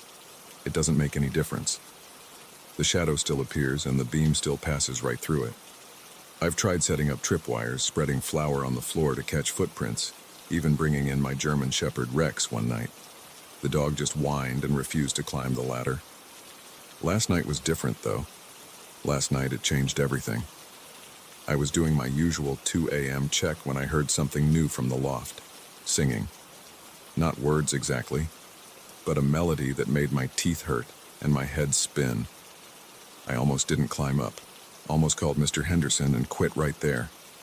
But I've never been one to leave a job unfinished. The singing stopped as soon as my head cleared the ladder opening. The shadow was there, in the middle of the loft, more solid looking than ever before. It turned toward me, and for the first time I saw something like a face. Dark holes where eyes should be, a slash of deeper black for a mouth. It raised one arm, pointing at me. The air got so cold my breath came out in clouds. My flashlight flickered and died. In the darkness I heard movement, lots of movement, like dozens of people shuffling through hay. But I couldn't see anything except that shadow, now somehow visible even in the pitch black. I scrambled down the ladder so fast I missed the last 3 rungs and fell hard on my back. The wind got knocked out of me, but I didn't stop. I ran all the way to the office and locked myself in. Called Mr. Henderson right then at 2:30 in the morning. He wasn't happy, but he listened. "Dan," he said after I finished telling him everything, "my grandfather used to tell stories about that barn, about things he saw up in that loft when he was young. I always thought he was just trying to scare us kids, but now..." He went quiet for a long time. I could hear him moving papers around on his end of the line. "There was an accident," he finally continued. "Back in 1947. A worker got trapped up there during a hay fire. They never found his body. The whole top of the barn burned, but they rebuilt it. Grandfather said sometimes he'd find fresh hay scattered around, even when they hadn't brought any in for weeks. That was 5 hours ago. The sun's coming up now. I'm still in the office, writing this down while I wait for Mr. Henderson to arrive. He's bringing someone with him. Said she's an expert in agricultural hauntings, whatever that means. I didn't even know that was a thing. I can see the barn from the office window. Everything looks normal in the morning light. But I know I have to go check the loft. Have to see what pattern the hay makes this time. Because there will be a pattern. There always is. My hands are shaking as I write this last part. I just got a text from Tommy, one of the morning shift workers who came in early. He went up to the loft. The hay this time isn't scattered in a pattern. It's piled in the center of the floor, fresh and sweet-smelling. And pressed into it, like something heavy laid down to rest, is the shape of a body. I don't know what's going to happen when the expert gets here. I don't know if I'll keep working the night shift after this. But I do know one thing. Whatever that shadow is, whatever's been up in that loft all these weeks, it's trying to tell us something. And I'm starting to think we need to listen. The farm's driveway is crunching with tires now. Mr. Henderson's truck pulling up with a woman in the passenger seat. She's carrying what looks like old books and some kind of electronic equipment. Time to go see what she has to say about our uninvited guest in the hayloft. But even as I walk out to meet them, I can feel it up there, watching through the barn's windows, waiting for night to fall again, waiting to show us more. I just hope we're ready for what it wants to show us next.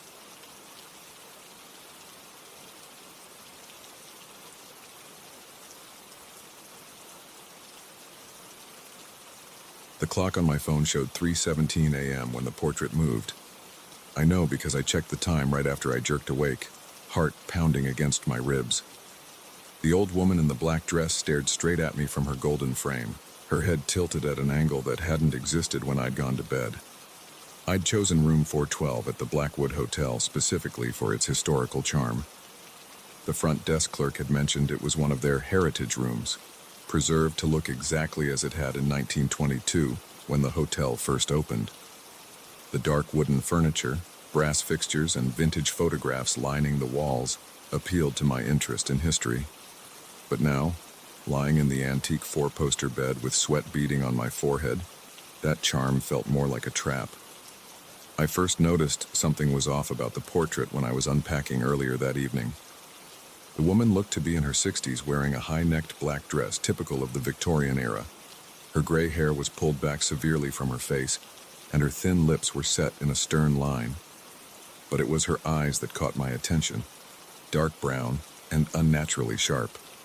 As I moved around the room, those eyes seemed to follow me. I told myself it was just a common optical illusion. Many portraits appear to follow viewers with their eyes. It's all about perspective and how the artist painted them. I'd encountered the same effect in museums plenty of times. Still, I couldn't shake the feeling that this was different, more deliberate, more aware. At first, I tried to ignore it. I hung up my suits in the ancient wardrobe, arranged my toiletries in the bathroom, and answered some work emails on my laptop. But every time I glanced up, those eyes were fixed on me. I even tried an experiment, walking slowly from one side of the room to the other while watching the portrait. The woman's gaze tracked my movement perfectly. My neck muscles tightened. I walked closer to examine the portrait, fighting the urge to look away from that penetrating stare. The small brass plaque beneath the frame read, "Margaret Blackwood, 1849-1922. The hotel's original owner, I assumed. Her face was painted with remarkable detail. I could see individual strands of gray hair escaping her severe bun, and tiny crow's feet at the corners of her eyes. The artist had captured an unsettling intensity in her expression, like she was sizing up everyone who dared enter her domain. I reached up to adjust the frame, which hung slightly crooked. The moment my fingers touched the metal, a sharp, cold sensation shot through my hand. I jerked back, stumbling away from the wall. The cold lingered in my fingertips for several minutes afterward. Despite my unease, exhaustion from a long day of travel eventually won out. I got ready for bed, deliberately keeping my back to the portrait as I changed into sleep clothes. The mattress was surprisingly comfortable for its age, and the sheets smelled fresh and clean. I turned off the lights, leaving only the faint glow of the city filtering through the heavy curtains. The noise woke me first, a soft scraping sound like metal dragging against plaster. Then came the creak of old wood under strain. My eyes snapped open, but I didn't move, didn't even breathe. In the dim light, I could see the portrait had shifted. The frame now tilted at a sharp angle, and Margaret Blackwood's face was turned fully toward my bed. Her eyes gleamed with an impossible brightness in the darkness. I lay paralyzed, my muscles locked rigid with fear. My throat felt too tight to scream. The only sound was my own pulse thundering in my ears and the soft tick of the antique clock on the mantel. The portrait hadn't just slipped. It had rotated on the wall, the bottom edge still firmly against the plaster, while the top leaned out at an angle that defied gravity. A car passed on the street outside, its headlights sweeping across the room. In that brief illumination, I swear I saw Margaret Blackwood's lips twitch into a smile. My body finally responded to my brain's frantic signals. I launched myself out of bed, stumbling as my feet tangled in the sheets. I slapped at the wall until I found the light switch. Warm light flooded the room, and I spun to face the portrait. It hung perfectly straight, exactly as it had when I'd first arrived. I stood there panting, the carpet rough against my bare feet. Sweat had soaked through my t-shirt, and my hands wouldn't stop shaking. I forced myself to walk closer to the portrait, fighting every instinct screaming at me to run. Margaret Blackwood stared ahead, her expression as stern and unchanging as painted oils should be. I touched the frame again, ignoring the icy bite of the metal. It was solidly mounted to the wall with heavy hooks. There was no way it could have moved on its own. I was just having a nightmare, I told myself. Stress and an unfamiliar bed playing tricks on my mind.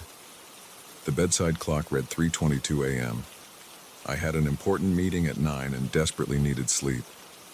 But the thought of turning off the lights again made my stomach clench. I paced the room, running my hands through my sweat-damp hair as I tried to think rationally. I could request a different room, but I'd have to pack up all my things and go down to the front desk. I'd sound like a crazy person, complaining about a portrait that moved in the night. And what if all the other rooms were booked? It was peak tourist season after all. A sound like fingernails scratching against wood made me whirl around. Nothing had changed, but the portrait seemed to loom larger than before, drawing my eyes against my will. Margaret Blackwood's gaze bored into me with tangible weight. The temperature in the room dropped several degrees. That settled it. I grabbed my phone and wallet, shoved my feet into shoes, and yanked open the door. I'd sleep in the lobby if I had to. The hallway was deserted, lit by dim wall sconces that cast more shadows than light. The red carpet runner muffled my footsteps as I hurried toward the elevator. Behind me, I heard the soft click of a door closing, but when I looked back, room 412's door hadn't moved. The elevator dinged and I practically dove inside. My finger jabbed the lobby button repeatedly until the doors finally slid shut. As they closed, I caught a glimpse of something dark moving in the hallway. I pressed myself against the back wall of the elevator, heart racing. The lobby was empty except for a young man behind the front desk, scrolling on his phone with a bored expression. He looked up as I approached, taking in my disheveled appearance with raised eyebrows. "Everything all right, sir?" he asked. I opened my mouth to explain, then stopped. How could I possibly describe what I'd experienced without sounding insane? I ran my hands over my face, buying time to think. I'm having some trouble with my room," I said finally. 412. Is there any chance I could switch to a different one?" The clerk's expression changed subtly. "Is there a specific problem with the room?" The portrait. The one of Margaret Blackwood." I forced myself to meet his eyes. "Have other guests ever complained about it?" He was quiet for a long moment, fingers hovering over his keyboard. "Mrs. Blackwood's portrait is a valuable piece of the hotel's history," he said carefully. "We've had some guests mention feeling uncomfortable with it, but I assure you, there's nothing to worry about." "It moved," I blurted out. "I saw it move. And the eyes." "Follow you?" he finished. "Yes, that's a common observation. It's just the style of painting, sir. A trick of perspective."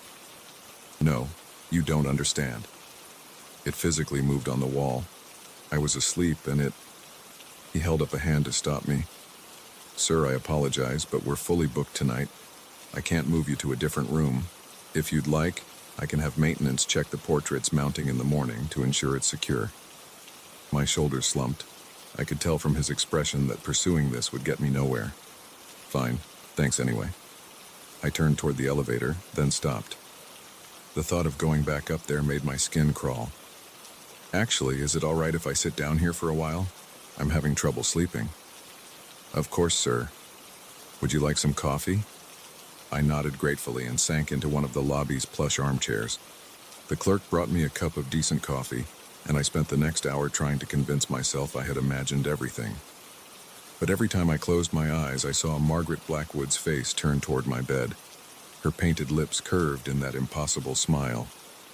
Around 4:30 a.m., exhaustion finally overcame fear. I couldn't spend the rest of the night in the lobby. I had to at least get my laptop and change of clothes for tomorrow's meeting. Maybe I could find a different hotel with vacancies. The elevator ride back up felt longer than before. The hallway was silent and empty, but I couldn't shake the feeling of being watched. My hands shook as I inserted the key card into room 412's door. Everything looked normal inside. The portrait hung straight on the wall, Margaret Blackwood's eyes fixed ahead. I grabbed my laptop bag and started shoving clothes into my suitcase, keeping my back to the painting. A floorboard creaked behind me. I froze.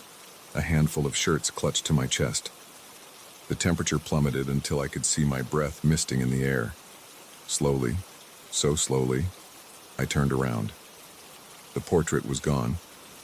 Just an empty frame hanging on the wall, the canvas completely blank except for a dark background. Before I could process what I was seeing, movement caught my eye. A figure stood in the corner of the room. barely visible in the shadows. She wore a high-necked black dress, her gray hair pulled back severely from her face. Her skin was the color of old paper, and her eyes, those terrible, aware eyes, fixed on me with predatory focus. Margaret Blackwood took a step forward, her movements jerky and unnatural, like a puppet being pulled by strings. I ran. I don't remember dropping my clothes or opening the door. One moment I was staring at the horror in the corner. The next, I was sprinting down the hallway toward the stairs. I couldn't wait for the elevator, couldn't risk being trapped in that small space. Behind me, I heard the click of shoes on carpet moving at an unhurried pace. I slammed through the stairwell door and took the steps 3 at a time, my feet barely touching each landing before I launched myself down the next flight. I burst into the lobby at full speed, startling the desk clerk so badly he dropped his phone. I didn't stop, didn't explain. I ran straight out the front doors into the pre-dawn darkness and didn't slow down until I was 2 blocks away. When I finally stopped, gasping for breath with a stitch in my side, I realized I'd left everything behind.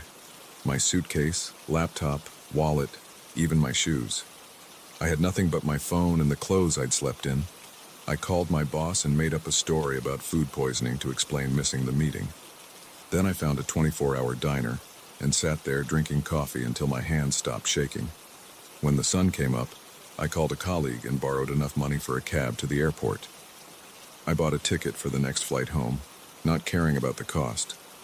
Later that day, I called the hotel about sending me my belongings. The clerk who answered seemed unsurprised by my request. He assured me they would ship everything to my home address. A week later, a package arrived containing my suitcase and laptop. Everything was there except my wallet, which they claimed they never found. I didn't care. I'd already canceled all my cards. Tucked into the side pocket of my suitcase was a small piece of paper I didn't recognize. It looked old, the edges yellowed and crumbling. Written in faded ink was a single sentence. "Thank you for visiting the Blackwood Hotel. We hope you'll join us again soon." The handwriting was elaborate and feminine, the kind taught in Victorian finishing schools. Below the message was a signature, Margaret Blackwood. I burned the note and blocked the hotel's number on my phone. Sometimes at night I still dream about those eyes watching me from the darkness. And sometimes when I pass mirrors or framed pictures, I catch myself checking to make sure nothing has moved inside them. I've never stayed in another historic hotel. Modern chains might lack character, but at least their walls are empty of watching eyes. And if I ever find myself in that city again, I'll sleep in my car before I set foot in the Blackwood Hotel. The worst part isn't the nightmares or the lingering fear of portraits. It's knowing that somewhere in room 412, Margaret Blackwood's painting still hangs on the wall, waiting for the next guest who appreciates its historical charm. And sometimes, late at night, I wonder if she ever really returned to her frame at all.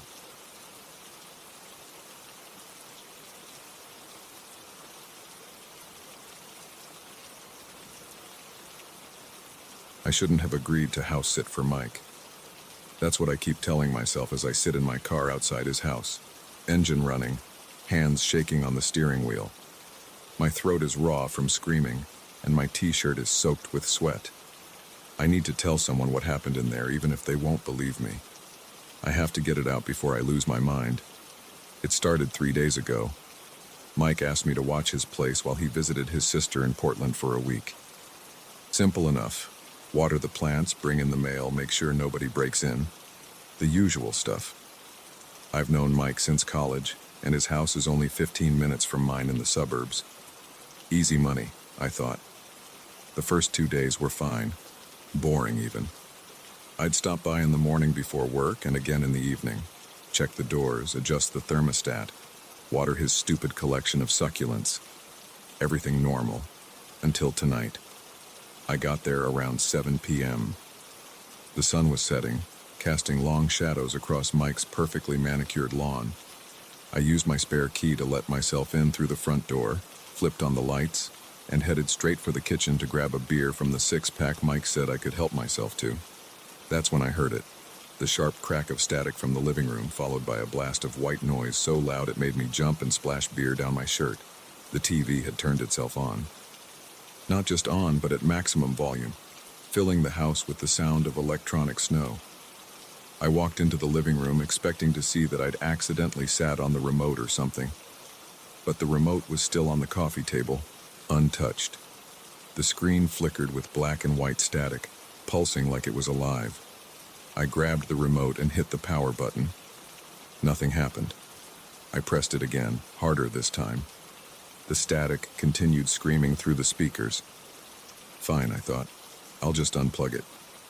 I walked behind the entertainment center and yanked the power cord straight out of the wall. The TV kept running.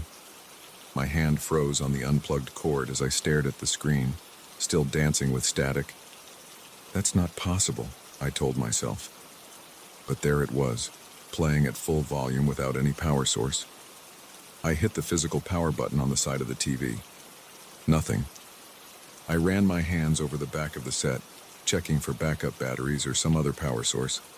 Nothing but the unplugged cord dangling uselessly against the wall. The static began to change pitch, dropping lower, becoming almost like a growl. The hair on my arm stood up.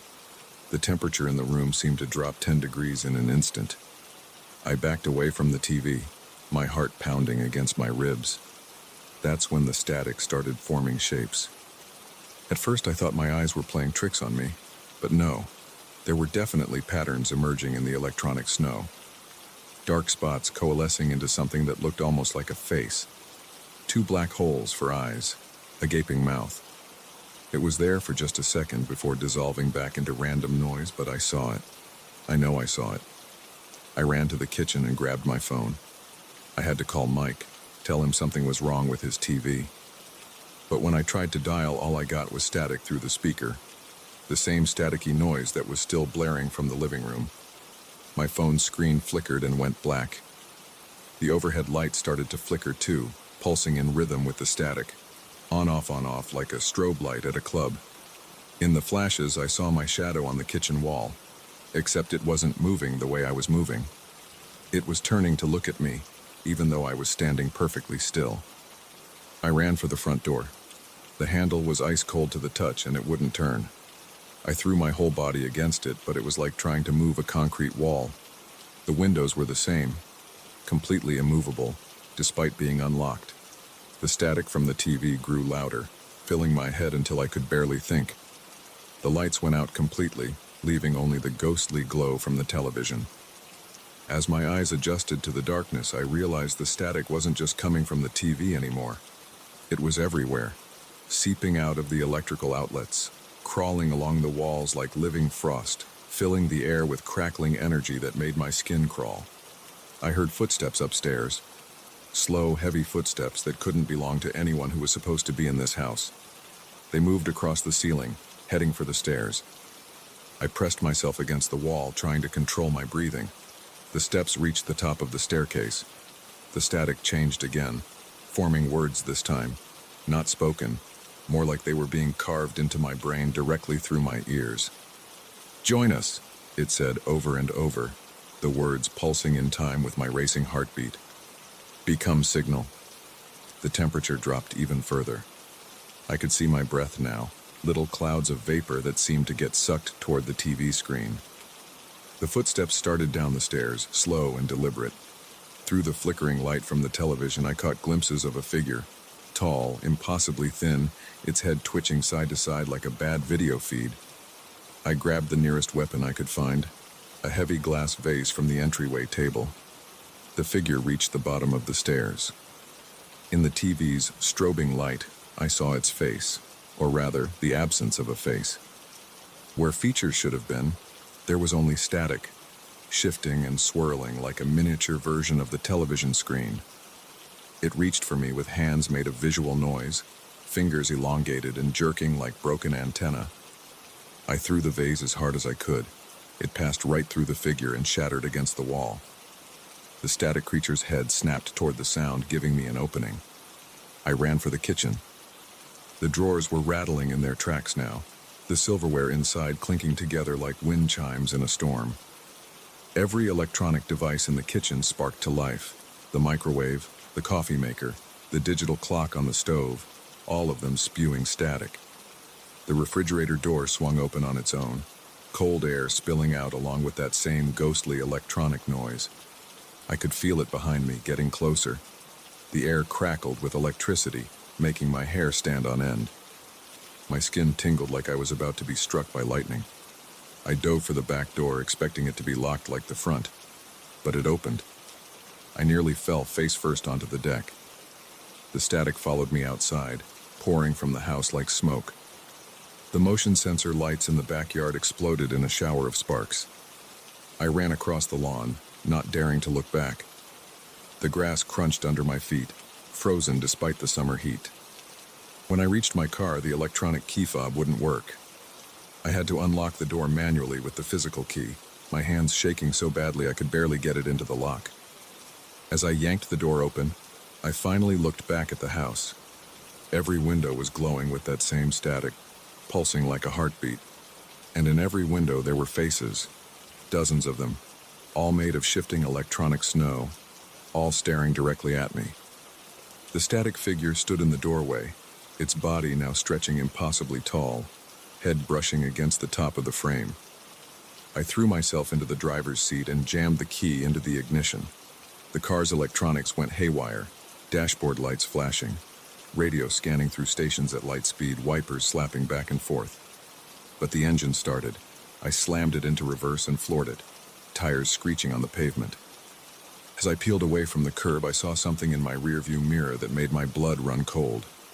The static figures were pouring out of the house now, flowing across the lawn like living television snow. They moved in jerky, broken ways, like frames missing from a video, and they were following my car. I blew through 3 stop signs getting out of Mike's neighborhood. The static creatures kept pace for the first few blocks, streaming along the sidewalks and through front yards. Every streetlight I passed exploded in a shower of sparks. Car alarms started wailing in my wake. Finally, after about a mile, they started to fall behind, dissolving into the darkness like bad reception. Now I'm sitting here in my car in an empty parking lot, trying to make sense of what just happened. My phone is working again, but I can't bring myself to call Mike yet. What would I even say? Sorry, man. Your TV is possessed by static monsters? Your house is trying to turn people into living television snow? The dashboard clock says it's just past midnight. The parking lot is empty except for my car, but I keep seeing movement in my peripheral vision. Quick flashes of static that disappear when I turn to look at them. The streetlight overhead is flickering, and I swear the pattern looks deliberate, like it's trying to form words. I need to go home, but I'm afraid to start the car again. Afraid the static will come back stronger this time. Afraid it's already inside the car's electrical system, waiting to pull me into whatever signal world those things came from. Afraid that if I look in my rearview mirror again, I'll see a face made of electronic snow staring back at me from the back seat. But what scares me most is the part of me that wants to go back. There's something pulling at me, like a magnet drawing iron filings. A voice in the static that promises to show me what's on the other side of that electronic snow. All I have to do is tune in, let go, become signal. My car radio just turned itself on. I need to drive. Now. Somewhere with no electricity, no screens, no signals of any kind. Maybe the mountains. I'll call Mike when I'm far enough away, try to explain. But right now, I need to put as much distance as possible between myself and that house. Between myself and that static. Because even now I can hear it calling to me, whispering through every electronic device around me. Join us. Become signal. Join us. Become signal. And God help me, it's starting to make sense.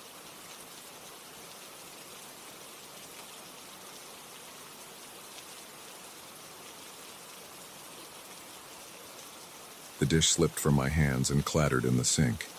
My fingers froze under the running water. There was something wrong with my kitchen window. A red light reflected on the glass, coming from somewhere behind me. I hadn't turned on any red lights. I lived alone. I gripped the edge of the sink. My wet hands left dark marks on the stainless steel. The glow wasn't bright, just a dull crimson smear across the window's surface. like a tail light reflected in fog. But it was there, floating in the glass, hovering behind my shoulder. I turned around. Nothing. Just my kitchen. Dark, except for the light above the sink. The microwave clock read 11:42 p.m. The house was silent, except for the water still running. When I looked back at the window, the red glow remained in the reflection. It hung in the air about 6 feet off the ground, roughly where my head would be if someone was standing behind me. My throat went dry. I reached over and flipped on the overhead kitchen lights. The fluorescent bulbs hummed to life, flooding the room with harsh white light. The red glow in the window dimmed but didn't disappear.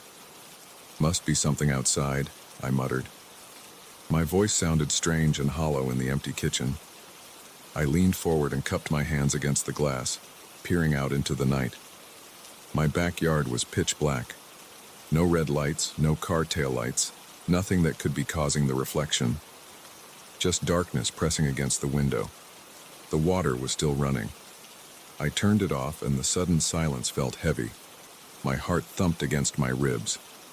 The red glow remained exactly where it was, floating in the window's reflection about 2 feet behind me. I stepped away from the sink. The glow moved with me, maintaining its position in the reflection. My hands started to shake. "Hello?" I called out. No response. Just the quiet hum of the refrigerator. I walked to the kitchen doorway, watching the window reflection the whole time. The red glow followed, always staying the same distance behind my head. When I reached the doorway, I fumbled for my phone in my pocket. My sweaty fingers slipped on the screen as I turned on the flashlight. I swept the beam around the kitchen. Empty. No source for the red light. The beam passed through the exact spot where the glow appeared to be in the reflection, illuminating nothing but air. My chest felt tight. I needed to think logically. Maybe it was some weird optical illusion. Maybe there was something wrong with my eyes. I blinked hard several times and rubbed my face. The glow remained. I walked back to the sink, forcing myself to move slowly. The dishes lay forgotten in the soapy water. I reached out and touched the window glass. It was cold under my fingertips. In the reflection, the red glow hovered steadily, about 8 inches to the right of my shoulder. Something made me want to look closer at it. The color wasn't uniform. It seemed to pulse slightly like a heartbeat. As I stared, I noticed tiny motes of darker red swirling within it, like blood cells under a microscope. The hairs on the back of my neck stood up. A bead of sweat rolled down my spine. I needed to get out of the kitchen. I backed away from the sink, keeping my eyes on the window. When I reached the doorway, I turned and walked quickly down the hallway to my living room. My footsteps echoed on the hardwood floor. The living room had a large picture window that looked out onto the front yard. As soon as I entered the room, I saw it. The red glow reflected in that window too, floating behind me just like in the kitchen. "No," I whispered. My voice cracked. "This isn't happening." I spun in a circle, arms outstretched, trying to catch whatever was causing this. Nothing. Just empty air. But in every window and every reflective surface, that red glow followed me like a twisted halo. I grabbed my car keys from the coffee table. Maybe if I drove somewhere, anywhere, I could figure this out. Think clearly. Get help. The front door stuck slightly as I yanked it open. Cool night air hit my face. I practically ran to my car, fumbling with the keys. The motion sensor light on my garage flicked on, throwing harsh shadows across the driveway. As I reached for the car door handle, I caught my reflection in the window. The red glow was there, bigger now, maybe the size of a basketball, and it had moved closer to my head, almost touching my reflected shoulder. I dropped the keys. They clattered on the concrete. When I bent to pick them up, something made me freeze halfway down. In the car window reflection, I could see the red glow stretching, reaching down toward my crouched form like a tendril of smoke. I straightened up so fast I got dizzy. My heart hammered in my chest. I needed to call someone. The police? What would I tell them? That my reflection had a supernatural red light following it? My phone was still in my pocket. I pulled it out. hands shaking so bad I could barely hold it. The screen was black and reflective. The red glow stared back at me from its surface. I threw the phone away from me. It skittered across the driveway and under my car. The motion light clicked off, plunging the driveway into darkness except for the distant yellow glow of a street lamp. My breath came in short gasps. I pressed my back against the car, trying to get control of myself. This wasn't real. It couldn't be real. I squeezed my eyes shut. "Go away," I whispered. "Please go away." I opened my eyes. The car window reflected the street lamp's glow, and the red light, now definitely larger, definitely closer to my head. I ran. Down my driveway, onto the sidewalk, past dark houses with dark windows. My feet pounded against the concrete. Sweat soaked through my shirt despite the cool night air. At the corner, I stopped, doubling over with my hands on my knees. My lungs burned. When I straightened up, a store window across the street caught my eye. Even at this distance, I could see my reflection, and the red glow, now the size of a beach ball, pressing against the back of my head like a giant drop of blood. I screamed. The sound echoed off the buildings, shocking in the quiet night. A dog started barking somewhere nearby. My legs gave out. I sat down hard on the curb, putting my head between my knees. My whole body shook. "Think," I said out loud. "Think, think, think." What had changed today? What had I done differently? I went to work like normal, came home, made dinner, started washing dishes. Nothing unusual. The dishes. I'd been at the sink when I first saw it. Maybe... I stood up on shaky legs and started walking back toward my house. Every window I passed showed the same thing, my reflection, and that massive red glow hovering behind me. I kept my eyes straight ahead, trying to ignore them. When I reached my front door, I hesitated. The brass handle showed a warped reflection of my face. The red glow had grown so large it filled the entire curved surface with its pulsing light. I grabbed the handle and turned it before I could change my mind. The door swung open with a creak. Inside, the house was exactly as I'd left it. Lights on in the kitchen, half-full sink of dishes, keys still lying in the driveway where I'd dropped them. I walked to the sink, my shoes squeaking slightly on the linoleum. The window reflection showed the red glow surrounding my head completely now, like I was underwater in blood. Moving slowly, I reached into the sink. The water had gone cold. I found the dish I'd been washing when this started, a plain white plate with bits of dried food still stuck to it. Something caught my eye. A tiny mark on the plate's surface, barely visible under the food residue. I held it up to the light. There, etched into the ceramic, was a symbol I'd never seen before. It looked like a spiral with strange angular marks around it. As I stared at it, the marks seemed to shift and move, making my eyes hurt. The plate slipped from my fingers. This time, when it hit the sink, it shattered. Shards of white ceramic scattered across the stainless steel. In the window reflection, the red glow pulsed once, violently. I felt something cold touch the back of my neck. I spun around. The kitchen was empty, but now I could feel it. An icy pressure against my skin exactly where the glow touched my reflection. My legs carried me backward until I hit the counter. The pressure followed, spreading across my shoulders like frozen fingers. The overhead lights flickered. In that brief moment of darkness, I heard something. A whisper so quiet I almost missed it. Words in a language I didn't understand. The light stabilized. The pressure increased, pushing down on my shoulders. I gripped the counter edge so hard my knuckles turned white. The whispers came again, louder.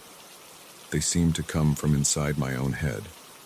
The words slithered through my mind like snakes, leaving trails of ice behind them. My vision blurred. The red glow in the window reflection had become so bright it hurt to look at. It completely surrounded my reflected form now, pulsating with that same rhythmic pulse. The cold spread down my arms. I couldn't move, could barely breathe. The whispers grew louder, more insistent. They wanted something, wanted me to understand something. With the last of my strength, I turned my head to look at the broken plate in the sink. The symbol caught the light, gleaming wetly. As I watched, the strange marks began to move, rotating slowly around the spiral's center. The whispers reached a fever pitch. The cold covered my entire body now. In the window reflection, I saw the red glow begin to seep into my skin, staining it crimson. I tried to scream. No sound came out. The whispers filled my head, drowning out everything else. I understood them now. They were telling me what they needed, what they wanted me to do. My hand moved without my control, reaching for one of the broken plate shards. The edge gleamed sharp and white.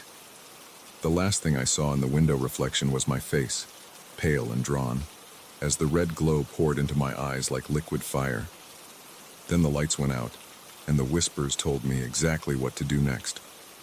I woke up 3 days later in the hospital. They found me unconscious in my kitchen, surrounded by broken dishes and covered in strange cuts. The doctors couldn't explain the geometric patterns carved into my skin, or why the wounds glowed faintly red under ultraviolet light. I told them I didn't remember anything. It was easier than trying to explain.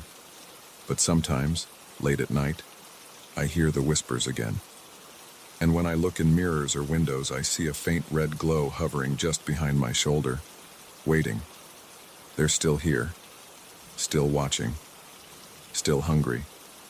And sometimes when I'm alone, my hands move on their own, reaching for sharp objects, drawing patterns I don't understand but somehow know by heart. The whispers tell me it won't be long now. Soon there will be more of us. Soon everyone will see the red glow in their reflections. I try not to look in mirrors anymore. Try not to see what I'm becoming. But the red glow is always there, waiting in every reflection. And the whispers never stop. They never stop at all.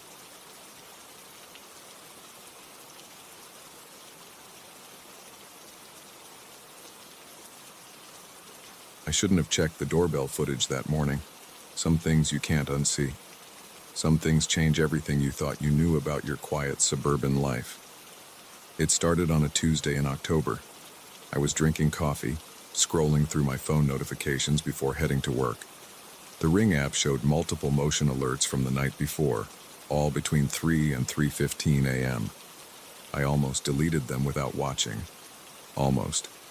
The first clip started normal enough. The infrared camera showed my empty front porch in black and white. Wind moved the hanging plant by the door. 15 seconds of nothing. I was about to swipe to the next one when something moved at the edge of the frame.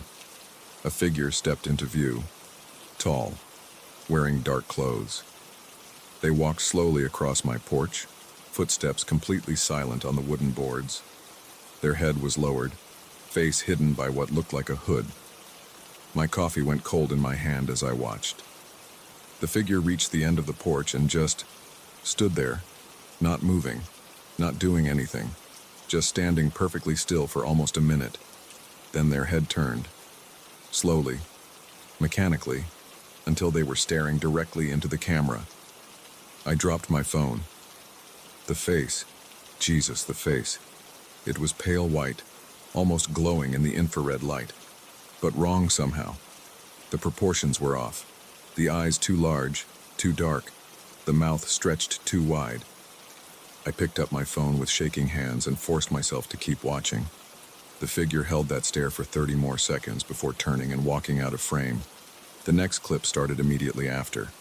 Now they were on the other side of the porch, examining my window, pressing their face against the glass, testing the lock. My stomach churned, remembering I was asleep just on the other side of that wall. 4 more clips followed the same pattern. The figure would appear, walk around, sometimes stare at the camera, sometimes study the windows and doors. Always moving with that unnatural slowness. Always in complete silence. The final clip showed them standing directly in front of my door, face inches from the camera, staring, just staring, for 3 full minutes. Then they stepped backwards, gave a slight tilt of their head, and walked off into the darkness. I called in sick to work. Spent the morning checking and reinforcing every lock, every window. Installed additional security lights. Called a locksmith to put in better deadbolts. The whole time my hands wouldn't stop shaking. That night, I couldn't sleep. I sat in my living room with all the lights on, baseball bat across my lap, staring at my phone, watching the Ring app, jumping at every notification. Nothing happened. The porch stayed empty. Around 4 a.m., exhaustion finally won out. I passed out on the couch. The next morning, I checked the footage immediately. My heart stopped. Between 3 AUG and 3:15 a.m., 6 new motion alerts. The same figure. The same slow, silent walking. The same wrong face staring into my camera. But this time, they tried the door handle. Repeatedly, for almost 5 minutes. I called the police, showed them the footage. They took a report, said they'd increase patrols in the area, suggested I stay somewhere else for a few nights. But I could tell they weren't taking it seriously enough. They saw a simple trespasser. They hadn't looked into those eyes. I didn't leave. Couldn't leave. Some stupid male pride maybe, or just stubborn denial. I installed more cameras, bought motion sensors for every entrance, set up a baby monitor by my bed so I could hear any sound from the porch. The third night, they came again. Same time window. But now they spent the entire 15 minutes at my door, turning the handle, pressing against the wood, their face never more than inches from the camera. I watched it all happening live on my phone, paralyzed in my bed. The door handle in my room rattled. The wood creaked, but the locks held. The fourth night, I was ready. I set up in the living room with my bat, a knife, and my phone. Called a buddy to come over. Mike was a big guy, former military. He brought his gun. We stayed up, watching the porch through the window. 3 a.m. came and went. Nothing. No movement. No figure. Mike started to doubt my story around 4. Said maybe they noticed the extra security and moved on. Said I should try to get some sleep. I checked the footage in the morning after Mike left. They had been there. All the cameras showed static between 3 hours and 3:15 a.m., except for one single frame caught by the side camera. The figure standing in my yard, looking up at my bedroom window. Their face twisted into what might have been a smile. I moved in with my sister that day, packed essential bags, called my boss, took a leave of absence. I couldn't stay in that house anymore. But I kept watching the footage every morning. Had to know if they were still coming. They were, every night, same time window. But now they would just stand in the yard, staring up at where my bedroom would be, sometimes for the full 15 minutes, sometimes walking circles around the house, testing windows, tapping on glass. After a week at my sister's, the guilt started eating at me. I couldn't let this thing take my home, couldn't live in fear forever. I had to confront it. I went back on the 13th night, set up cameras everywhere, yard, every side of the house, inside every room. Bought a stronger bat, better locks. Installed bars on the windows. At 2:55 a.m., I stationed myself in the living room, bat in hand. All lights off. Eyes fixed on the front porch. 3 a.m. Nothing. 3:05 a.m. The motion light in the backyard flicked on. I spun around, heart pounding. Empty yard on the security monitor. 3:10 a.m. A tap on the kitchen window. So light I almost missed it. The camera showed nothing. 3:14 a.m. Movement on the front porch. I gripped the bat tighter, turned slowly. They stood at my window, face pressed against the glass, staring directly at me. Not at the cameras anymore. At me. I raised the bat, shouted for them to leave. No response. Their lips moved. No sound came out, but I could read the words. Let me in. I stumbled backward. They pressed harder against the glass. The window creaked.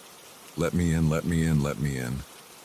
Their mouth stretched wider with each silent word, eyes growing larger, darker. The window cracked. I ran. Through the kitchen, out the back door, across the yard. Behind me, glass shattered. I made it to my car, fumbled with the keys. The engine roared to life. As I reversed out of the driveway, my headlights swept across my porch. Empty. I drove to the police station, showed them the footage from that night, static, every camera, from 3 to 3:15 a.m., even the ones inside the house. They found the broken window, took more reports, dusted for prints, found nothing. I sold the house the next month, moved across the country, changed my phone number, deleted the Ring app. But sometimes around 3 a.m. I still check my new security cameras, still watch for movement on my porch, still see that face in my dreams pressed against my window, mouthing those words over and over. And sometimes, on the darkest nights, I swear I catch glimpses of a tall figure in dark clothes, standing motionless in my yard, walking with unnatural slowness, head turning, always turning to stare directly into the camera. The notifications came this morning. 6 motion alerts, between 3 and 3:15 a.m. I haven't checked them yet. Don't know if I will. Some things you can't run from. Some things follow you. Some things just wait, patient and persistent, until you finally break down and let them in. They're waiting on my porch right now. I can feel it. And soon, very soon, I'll have to decide whether to watch those clips, whether to look into those eyes again, whether to hear what new words they're mouthing through my window. Time is running out. The sun is setting. 3 a.m. comes for us all eventually. I should check those notifications. I shouldn't check those notifications. I have to check those notifications. My finger hovers over the app. The screen glows in the darkness. My hands won't stop shaking.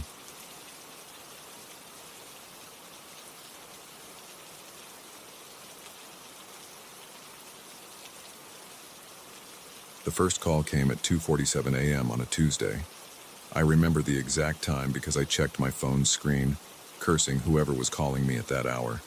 The number wasn't in my contacts, just a string of digits I didn't recognize. I almost declined it, but something made me answer. Maybe it was because I'd been working late on a deadline for the Parker account, and my brain wasn't thinking straight. "Hello?" I said, my voice rough from fatigue. Silence. Not even breathing on the other end. Just dead air. I waited 5 seconds, then hung up. Probably a wrong number or a glitch. I went back to my spreadsheets, forgot about it, and crawled into bed an hour later. The next night, my phone rang at 3:12 a.m. Same unknown number. This time I was actually asleep when it rang, and I fumbled for the phone in the dark, knocking over a glass of water on my nightstand. "Who is this?"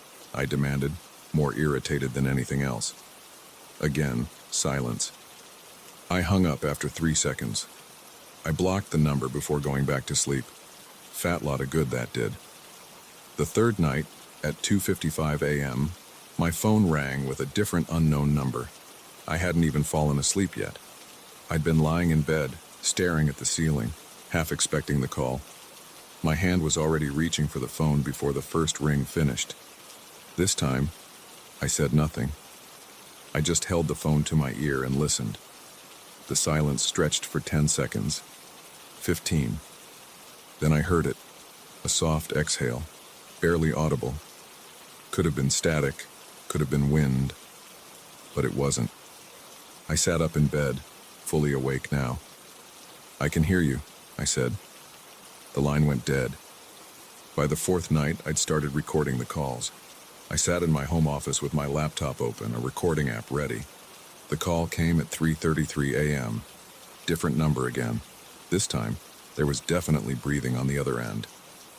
Slow, deliberate breaths like someone trying to be quiet but not quite managing it. I played the recording back afterward, increasing the volume and applying noise reduction. The breathing was clearer in the enhanced version, and underneath it, I could hear something else, a low hum, maybe machinery or traffic in the background. The fifth night, the caller whispered my name. David. Just once, barely audible. I almost convinced myself I'd imagined it, but the recording confirmed it. My name, spoken in a voice I couldn't identify as male or female, young or old. The whisper had a strange quality to it, like it was being filtered through something. I called the police the next morning. Officer Martinez took my report with professional detachment, but I could tell she wasn't particularly concerned. "Have you received any threats?" she asked. "No." "Has anyone been harassing you at work or in your personal life?" "No." "And the caller hasn't made any demands or said anything threatening?" "They just said my name." She gave me that look cops give you when they think you're wasting their time. "Mr. Cooper, while this is certainly annoying, there's not much we can do about prank calls unless there's a clear threat or pattern of harassment. I suggest changing your number." I did change my number that afternoon. Spent 2 hours updating my contacts and dealing with the phone company. I felt better afterward, more in control. That lasted until 3:17 a.m. when my new number rang with another unknown caller. This time, the whisper was longer. "David, I see you." I lived alone in a 2-bedroom apartment on the 4th floor of a decent building in a good neighborhood. I'd always felt safe there. But after that call, I walked through every room, checking windows, looking in closets, behind shower curtains. I stood at each window, studying the dark buildings across the street, searching for lights or movement. Nothing seemed out of place, but I couldn't shake the feeling of being watched. I didn't sleep that night, or the next. I installed a security camera in my bedroom and another facing my front door. I bought motion sensor lights for my balcony. I started keeping my gun, a Glock 19 I'd bought years ago and barely used, on my nightstand instead of in its lockbox in the closet. The calls kept coming, every night between 2:30 and 3:30 a.m., always from different numbers, always with that whispered voice that seemed to get a little clearer, a little closer each time. "David, I'm getting closer. David, do you feel me watching? David, soon." I tried staying at a hotel, but the calls followed me. I tried turning off my phone completely, but then the hotel room phone would ring. Once I pulled the hotel phone's cord out of the wall and my laptop started chiming with incoming Skype calls from accounts I didn't recognize. Work started to suffer. I made mistakes on simple calculations, dozed off during meetings. My boss, Linda, called me into her office after I missed a major deadline. "David, what's going on? This isn't like you." I wanted to tell her, wanted to explain about the calls, the whispers, the growing certainty that something was very wrong. But I knew how it would sound. I mumbled something about insomnia and promised to do better. That night, the whisper changed. "David, Linda seems worried about you." My blood went cold. I'd been at the office when Linda talked to me. How did the caller know? The next day, I hired a private investigator. Frank Mendez had good reviews online and didn't blink when I told him my story. He set up surveillance equipment in my apartment and began trying to trace the calls. "Whoever this is, they're good," he told me after 3 days. "The numbers are all spoofed, bounced through multiple VPNs, but we'll catch them." I wasn't so sure. The whispers were getting longer, more detailed. "David, you should eat more than coffee and toast for breakfast. David, that red tie doesn't match your gray suit. David, you forgot to lock your balcony door again." I'd rush to check the door every time, finding it locked. But the doubt would creep in. Had I checked it before? Had I just locked it now after the fact? Frank set up cameras covering every angle of my apartment and the surrounding streets. He gave me a panic button that would alert him instantly. He even had someone watch my place at night while I tried to sleep. It didn't help. "David, Frank can't see me. David, no one can see me. David, but I can see you." The whispers started coming during the day, too. Not through my phone, but in my ear when I was alone in my office or in the elevator or in my car. Always just at the edge of hearing, always saying my name first. I stopped going to work, stopped leaving my apartment. I covered all the mirrors, taped over my phone's cameras, disconnected my laptop's webcam. I sat in my living room with all the lights on, gun in hand, watching the security camera feeds on multiple monitors. Frank brought in tech experts consulting with other investigators. They set up more sophisticated monitoring equipment, trying to catch something, anything that would explain what was happening. Then came the night I saw it on the cameras. I was watching the feeds, scanning between views of my empty hallway, my bedroom, my kitchen. Everything normal, everything quiet. Then movement caught my eye on the bedroom feed. A shadow, darker than the darkness around it, moving across the wall. But when I looked at the other camera angle of the same room, nothing. The shadow only appeared on one feed. I radioed Frank, who was watching from his car outside. "Are you seeing this?" "Seeing what?" "All feeds are clear." I switched between camera angles. The shadow was growing, spreading across the wall like spilled ink. But only on that one camera. "David." The whisper came from everywhere and nowhere. "David, I'm here." The shadow reached the edge of the wall and began to peel away from it, forming a shape that made my eyes hurt to look at it. "David, look at me." I didn't want to turn around. God help me, I didn't want to turn around. But I felt my head moving, my neck turning against my will. The last thing I remember clearly is the sound of Frank's voice on the radio, asking if I was okay. After that, my memories become fragmented. I remember darkness moving like wet silk. I remember cold that went deeper than skin. I remember my name being whispered in a voice that felt like fingers scraping inside my skull. I remember screaming. They found me 3 days later in a maintenance closet on the 7th floor of my building, 3 floors above my apartment. I was dehydrated, confused, and missing my phone, my gun, and 48 hours of memories. The security cameras showed nothing unusual. No shadow, no movement, just me walking calmly out of my apartment at 3:17 a.m., taking the stairs up to the 7th floor and entering the maintenance closet.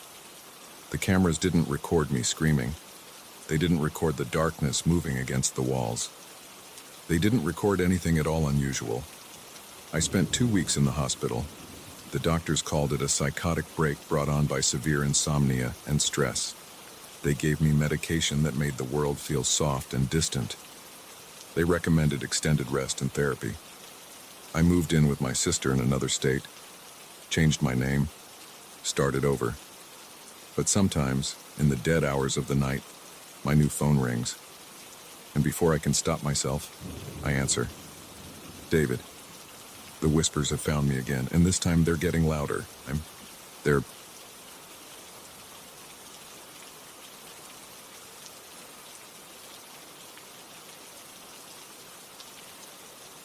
The light shouldn't be there.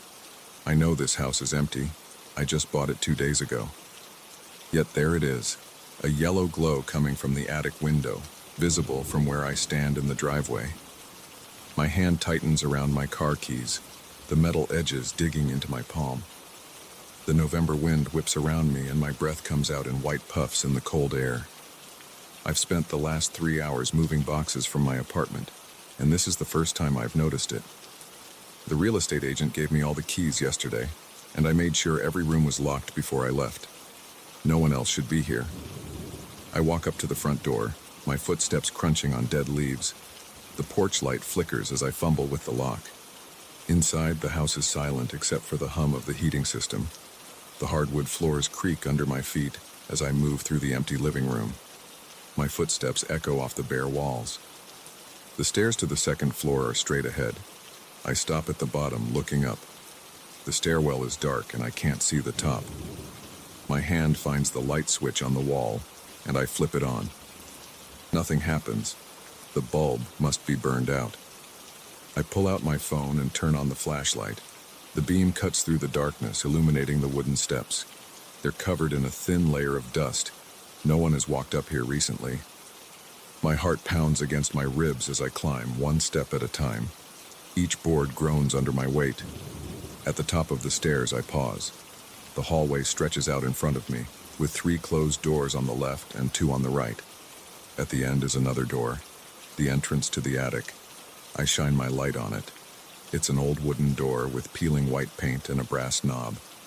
There's no light coming from underneath it. I walk down the hallway, my shoes leaving prints in the dust. When I reach the attic door, I press my ear against it. Nothing. Complete silence. I grab the doorknob and turn it slowly. It's unlocked. The door opens with a long creak. A set of narrow wooden stairs leads up into darkness. I point my phone light up, but it only illuminates the first few steps. The rest disappear into black. My throat is dry as I start climbing. The stairs are steep and narrow, barely wide enough for my feet. Halfway up, I stop and look back down. The hallway seems far away now. I can still see the beam from the porch light coming through the front windows downstairs. I reach the top of the stairs and step into the attic. My phone light sweeps across the space. It's completely empty. No furniture, no boxes, nothing. Just bare wooden floorboards and exposed rafters overhead. A thick layer of dust covers everything. There are no footprints except for mine. The window is on the far wall. I walk over to it, the floorboards creaking with each step. When I reach it, I shine my light outside. From here, I can see my car parked in the driveway below. There's no light up here, no lamp, no electrical fixtures, nothing that could explain what I saw from outside. My hands are shaking as I check every corner of the attic. The dust is undisturbed everywhere I look. There's nothing here that could have produced that light. I hurry back down the attic stairs, closing the door firmly behind me. In the hallway, I turn around and look up at the house from the front yard. The attic window is dark now, but as I watch, a faint yellow glow appears behind the glass. My stomach drops. The light is there, but I know the attic is empty. I just checked it myself. I spend the next hour unpacking boxes in the living room, trying to keep my mind off what I saw. Every few minutes, I glance out the front window. The light in the attic remains steady like a candle burning behind the glass. Around midnight, I decide to try to get some sleep. The previous owners left a bed in one of the second-floor bedrooms. I make it up with fresh sheets and climb in, leaving the hallway light on. I lie there listening to the house settle, the old wood creaking and groaning in the cold. I must have dozed off because suddenly I'm awake, and the house is completely dark. The hallway light is off. I reach for my phone on the nightstand, 3:17 a.m. My throat is parched. I need water. I swing my legs out of bed, wincing as my feet touch the cold floor. The house is silent, except for the wind outside. I open my bedroom door and step into the hallway. In the darkness, I can barely make out the shapes of the other doors. That's when I notice it. The attic door at the end of the hall is open. I know I closed it earlier. I'm absolutely certain of that. I stand frozen in the doorway, staring at the black rectangle of the open attic. The silence feels heavy, pressing against my ears. Then I hear it. A soft thud from above. Another thud. Footsteps. Someone is walking around in my attic. My heart slams against my ribs. The footsteps continue, slow and deliberate. They move from one end of the attic to the other, the old floorboards creaking under their weight. I back into my bedroom, my hands fumbling for my phone. My fingers are shaking so badly I can barely turn on the flashlight. The beam cuts through the darkness, illuminating the hallway. The attic door is definitely open. As I watch, another footstep sounds from above, closer to the stairs now. I need to get out of here. My car keys are downstairs on the kitchen counter. I step into the hallway, moving as quietly as possible. The footsteps above have stopped. I reach the top of the main stairs. My phone light shows the way down. I start descending, trying to avoid the spots that creaked earlier. Halfway down, I hear it. Another footstep from the attic, right at the top of the attic stairs now. I abandon any attempt at being quiet and run down the remaining steps. Behind me, I hear more footsteps, faster now, coming down the attic stairs. I sprint through the living room, knocking over an empty box. The footsteps are in the upstairs hallway. I reach the kitchen and grab my keys from the counter. As I turn toward the front door, the hallway light flickers on upstairs. Footsteps on the main stairs now, coming down. My trembling hands struggle with the front door lock. Finally, it turns. I yank the door open and run outside into the cold night air. Behind me, the footsteps reach the bottom of the stairs. I don't look back as I run to my car. The key fob beeps as I unlock it. I throw myself into the driver's seat and slam the door, jamming the key into the ignition. The engine roars to life. As I back out of the driveway, I finally look at the house. All the lights are off now, including the hallway light. But in the attic window, the yellow glow has returned, stronger than before. I drive to a nearby hotel and check in for the night. Sleep is impossible. I lie in bed watching the sun rise, trying to make sense of what happened. Around 8 a.m., I call the real estate agent. Has anyone else reported strange things in the house? I ask, trying to keep my voice steady. Specifically in the attic? There's a long pause on the other end. The previous owners didn't mention anything, she says finally. But what? The owners before them, well, there was an incident. The husband claimed he saw things, heard things. He became obsessed with the attic. His wife found him up there one morning.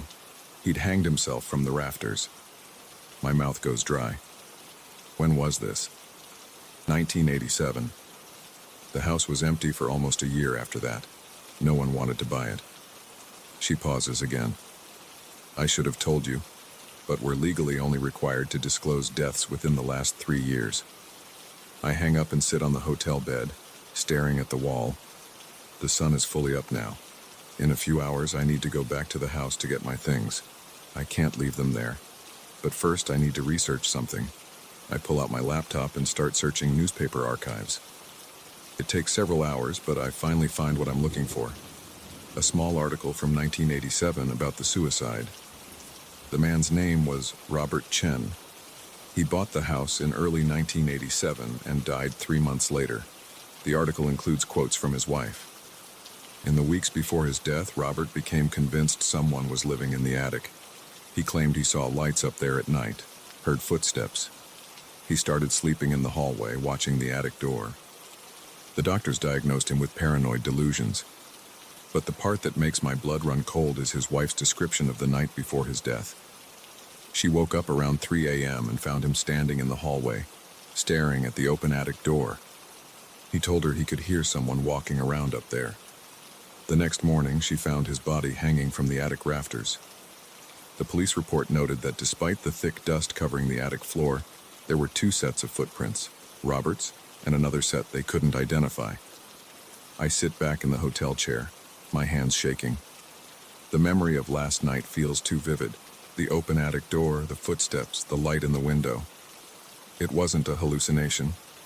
I know what I heard, what I saw. Around noon, I drive back to the house. It looks different in daylight. Just an ordinary 2-story colonial with white siding and black shutters. No sign of the terror I felt last night. I park in the driveway but leave the car running. The front door is still unlocked from my hasty exit last night. Inside, everything is exactly as I left it. The overturned box in the living room, my sheets tangled on the bed upstairs. I work quickly, grabbing the essentials, clothes, laptop, important documents. The rest can be replaced. I'm about to leave when I notice something that stops me cold. There are footprints in the dust on the stairs leading to the attic. Not my footprints from last night. These are different, smaller. They lead up the stairs and disappear into the darkness. I back away from the stairs, clutching my bags. As I turn to leave, I hear it. A single footstep from the attic above. Then another. I run. Behind me, the footsteps start descending the attic stairs. I make it to my car and speed away. In the rearview mirror, I see the yellow light appear in the attic window, glowing steadily in the afternoon sun. I never went back to the house. I left town the next day, abandoning everything I couldn't fit in my car. The real estate agent called several times, but I didn't answer. Let someone else deal with the house and whatever lives in that attic. Sometimes late at night, when I'm lying in bed in my new apartment 3 states away, I think about those footprints in the dust. Who made them? Was it Robert Chen, still walking the attic floor after all these years? Or was it something else? Something that drove him to his death and then tried to do the same to me? I don't know. But I do know this. Somewhere in that house, behind that attic window, a light is glowing. And someone, or something, is walking back and forth, waiting for the next owner to come investigate.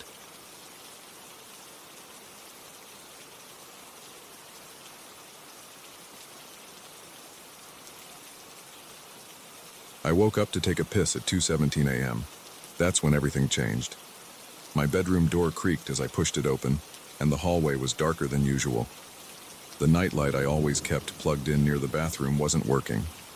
I shuffled forward, my bare feet cold against the hardwood floor, and that's when I slammed my shin into something hard. Shit! I grabbed my leg, squinting in the darkness. A shape loomed in front of me, tall and strange. I fumbled for my phone in my pajama pocket and turned on the flashlight. My dining room chairs were stacked in a perfect tower in the middle of the hallway. All 6 of them. The expensive ones I'd bought from Pottery Barn 3 years ago when I got this house. They formed a precise column, each chair balanced perfectly on top of the one below it, reaching almost to the ceiling. I live alone. Have lived alone since Sarah left 2 years ago.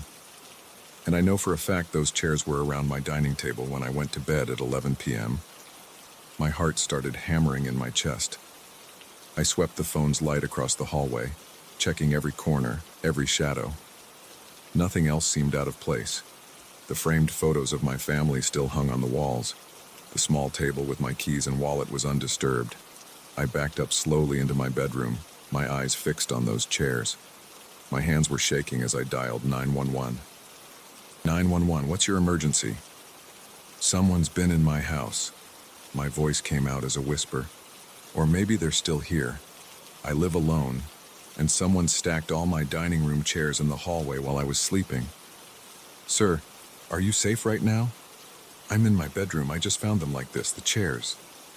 Is there any sign of forced entry? Any broken windows or doors? I realized I hadn't checked. I don't know. I just woke up to use the bathroom and found them. Stay where you are. We'll send officers to check your house. What's your address? I gave her my address, 1847 Pine Grove Lane. She told me to stay on the line and lock my bedroom door. I did, then sat on my bed staring at that door while clutching my phone. My mouth was dry. Every small sound made me jump. The hum of the heating system, a car passing outside, the house settling.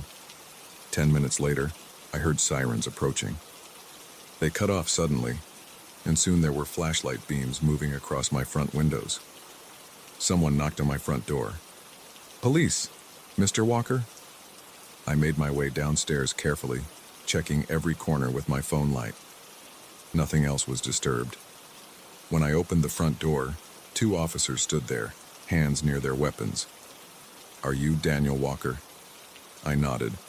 They came inside and did a thorough search of the house while I waited in the living room. My front door had been locked. All windows were secure. No signs of forced entry anywhere. The chairs are exactly as you found them? One officer, Rodriguez, according to his nameplate, stood examining the stack with his flashlight. Yes, I didn't touch them. And you're certain they were around your dining table when you went to bed? Absolutely certain. I had dinner there last night. Watched some TV, went upstairs around 11. They took photos of the chairs and checked them for fingerprints. Found nothing but my own prints. They checked the security system. It hadn't been triggered. No footprints in the dirt outside the windows. No scratches around the locks. Mr. Walker, do you have any cameras in the house? No, just the alarm system. Rodriguez wrote in his notebook. Any ex-partners who might have a key? Anyone who might want to send you a message? I thought about Sarah. She'd taken her key when she moved out, but I'd changed the locks after that. No one has a key except me. They took my statement and told me to call again if anything else happened. Said they'd increase patrols in the area tonight, but I could tell they were skeptical. The facts didn't add up.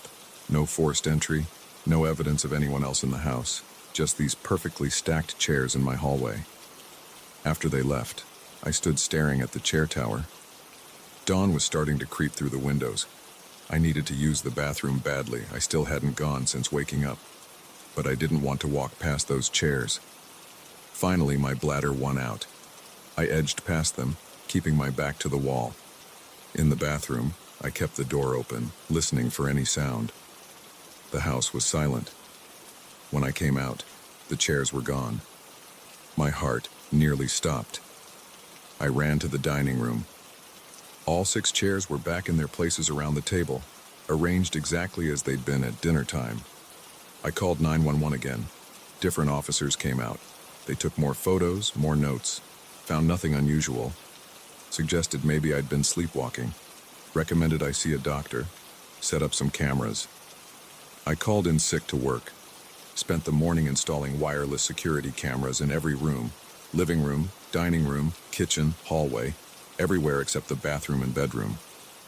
The Best Buy guy helped me set up the app on my phone so I could watch the feeds anytime. I couldn't sleep that day. Kept checking the cameras every few minutes. Everything stayed normal. The chairs didn't move. Nothing moved. That night I took 2 Ambien and forced myself to go to bed. Set my phone on the nightstand with the camera app open. I drifted off around midnight. 3:43 a.m. A notification sound woke me. Movement detected in dining room. I grabbed my phone, hands trembling. The dining room camera showed the chairs sliding across the floor. No one was touching them. They moved smoothly, one by one, into the hallway. Then they began stacking themselves, floating up one at a time to form that perfect tower again. I sat frozen, watching the feed. This couldn't be real. I had to be dreaming. I pinched my arm hard enough to leave marks. Not dreaming. The chair tower stood complete. Nothing else moved. The other cameras showed empty rooms. I switched between camera feeds frantically, looking for anything. A shadow, a figure, something to explain this. Nothing. Then all the cameras went dark simultaneously. The app showed connection lost for each one. My phone's flashlight wouldn't turn on. The lamp beside my bed didn't work when I tried it. The whole house was silent. Even the usual hum of the heating system was gone. A scraping sound came from the hallway. Wood against wood. Slow. Deliberate. The chairs were moving again. I could hear them but couldn't see anything in the pitch darkness.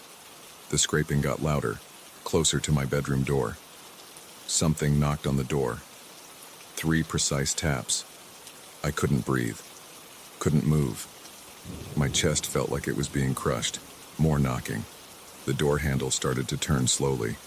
I'd locked it, I was sure I'd locked it, but the handle kept turning. Click. The door swung open. The hallway beyond was absolute darkness.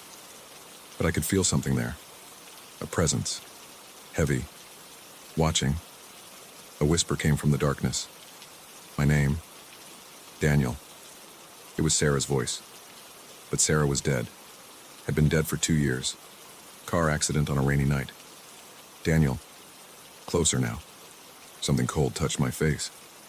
Why did you let me drive that night? I screamed, grabbed my phone and threw it toward the voice. There was a crash, then silence. Light flooded the room suddenly. All the power was back on. My phone lay shattered against the far wall. The hallway was empty. No chairs, no presence, no Sarah. I ran downstairs. The chairs were all around the dining table again, perfectly arranged. The security cameras were still in place, their green lights blinking normally. I checked the app on my tablet since my phone was broken. The camera footage from the night showed nothing unusual, just empty rooms. The chairs never moved. I sold the house 3 days later. Took a massive loss, but I didn't care. Moved into a small apartment across town, bought folding chairs from Walmart. But sometimes, late at night, I hear scraping sounds from my living room. And every morning, I wake up to find the chairs arranged differently than I left them. I don't live alone anymore. Sarah lives with me again. I just can't see her. Last night, I heard her whisper something new. Soon. I'm writing this all down because I need someone to know what happened. What's still happening. I've tried telling people. My family, therapists, priests. They either think I'm crazy or lying. Maybe I am crazy. But those chairs moved. Sarah spoke to me, and she's not finished. The folding chairs are starting to scrape across the floor now. It's 2:17 a.m. I can hear her behind me, and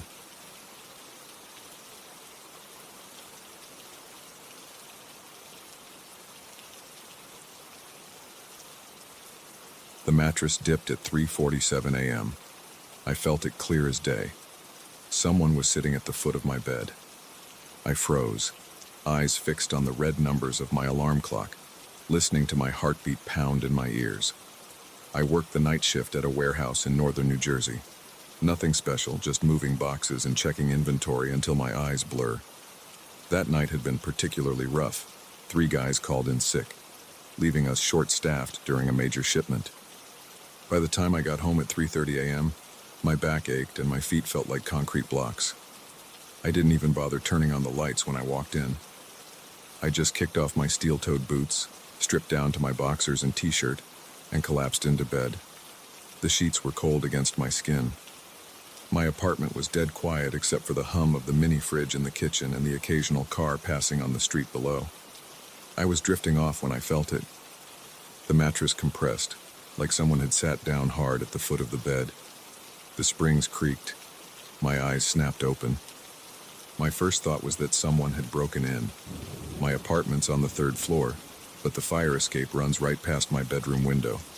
I'd checked the locks, I always do, but maybe I'd missed something in my exhaustion. I lay there, not moving a muscle, barely breathing.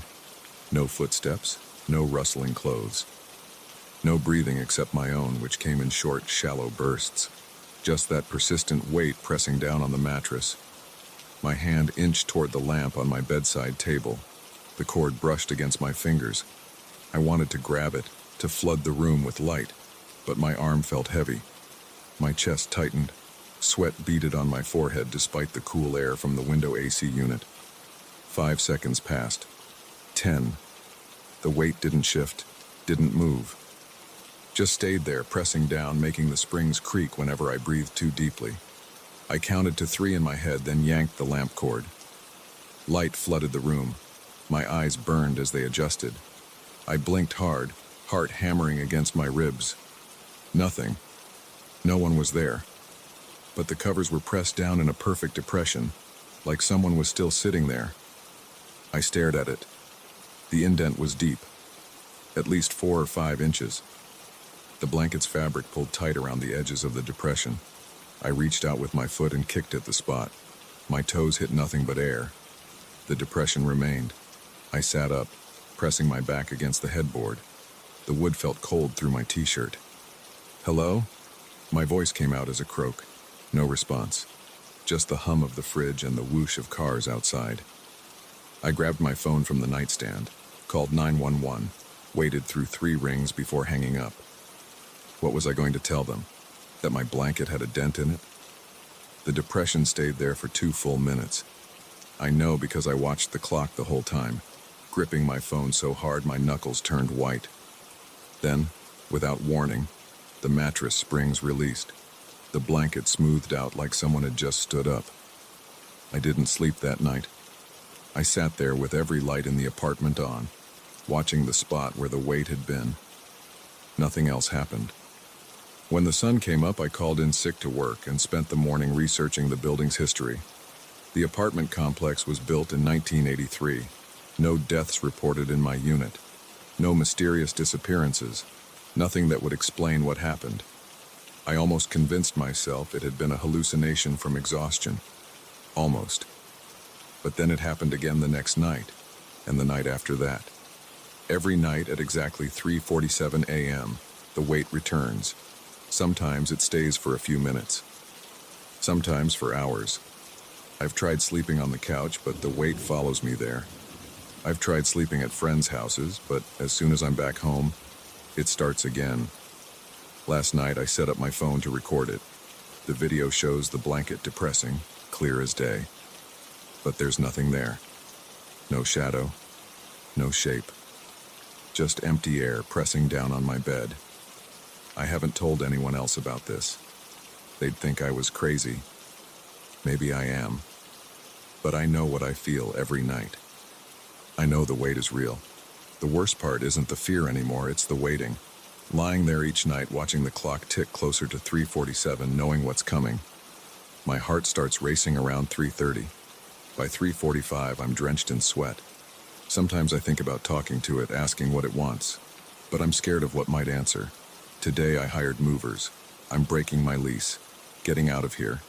I don't care about losing my security deposit or finding a new place close to work. I just need this to stop. It's 3:44 a.m. now. I'm sitting in my stripped bare apartment surrounded by packed boxes. The movers come at 8 how. This is my last night here. My mattress is the only thing left unpacked. The clock just changed to 3:45. My hands are shaking as I type this on my phone. I want to run, but I need to know. Need to see if it follows me to the new place. Need to understand what this thing wants from me. 3:46. The air feels heavy, colder. The springs in my mattress are starting to creak. 3:47. The weight is here. But something's different tonight. The depression in the mattress is deeper than usual, and for the first time, I hear breathing. Slow, raspy breathing that isn't mine. It's moving. The depression is sliding up the bed toward me. I can see the blanket dragging across the mattress. My phone's screen is cracking in my grip. The breathing is getting louder. I should run, should scream, should do something, but I can't move. Can't look away from the indent crawling toward me inch by inch. It's at my knees now. The breathing sounds wet, heavy, like something's wrong with its lungs. My chest feels tight. Black spots dance at the edges of my vision. The depression keeps moving. It's almost to my hips. I can feel it now. Not just the weight on the mattress, but actual pressure against my legs. Cold pressure, like hands made of ice squeezing through the blanket. The breathing is right next to my ear.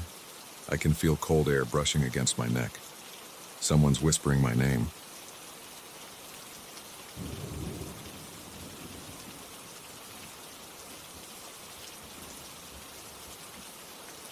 A loud thud from the guest room stopped me mid-step.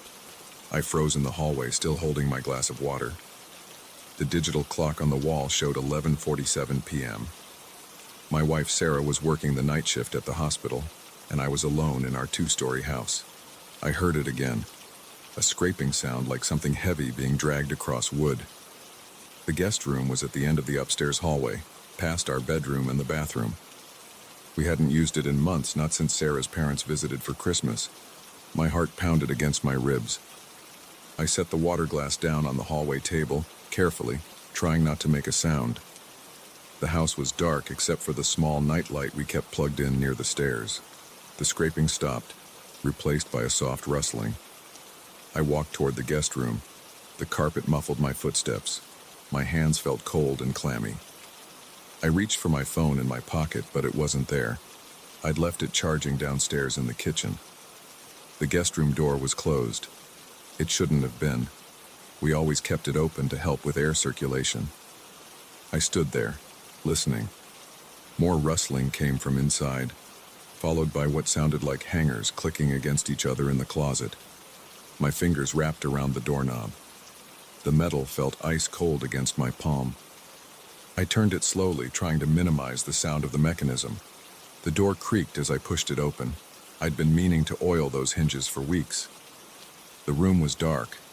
Moonlight filtered through the thin curtains, casting weird shadows on the walls.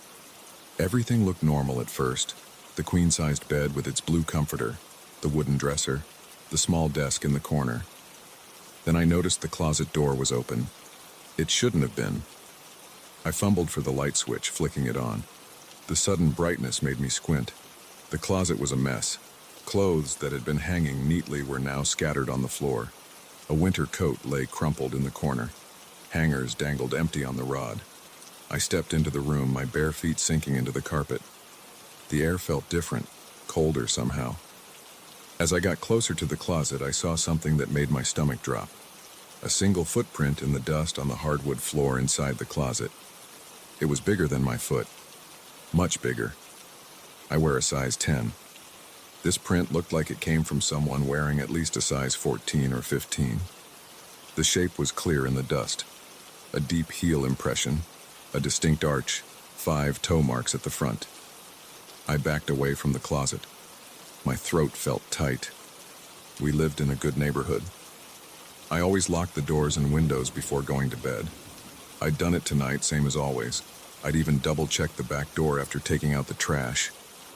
A soft thump came from inside the closet. I jumped, stumbling backward until my legs hit the bed. The sound came again, louder this time. Something was moving in there, hidden behind the hanging clothes at the back. I should have run. I should have grabbed my phone and called the police. Instead, I stood there, frozen, watching the clothes start to move. A sleeve of Sarah's old winter coat swayed back and forth. Then a dark shape emerged from behind it. What happened next occurred so fast I barely had time to process it. A massive hand, pale and veined, shot out from between the clothes. It grabbed the closet door and slammed it shut with such force that the whole wall shook. I heard the lock click. I ran. I sprinted out of the guest room and down the hallway, taking the stairs 2 at a time. My feet slipped on the last step and I crashed into the wall, banging my shoulder hard. I didn't stop. I ran straight to the kitchen, grabbed my phone, and dialed 911 with shaking fingers. 911, what's your emergency? There's someone in my house, I gasped. In the upstairs guest room closet. Please send someone right away. I gave them my address, still trying to catch my breath. Officers are on their way, the dispatcher said. Are you in a safe location? I'm in the kitchen, 1st floor. Can you get outside safely? I looked at the back door. It was only 10 feet away. Yes. Please exit the house and wait for the officers. Stay on the line with me.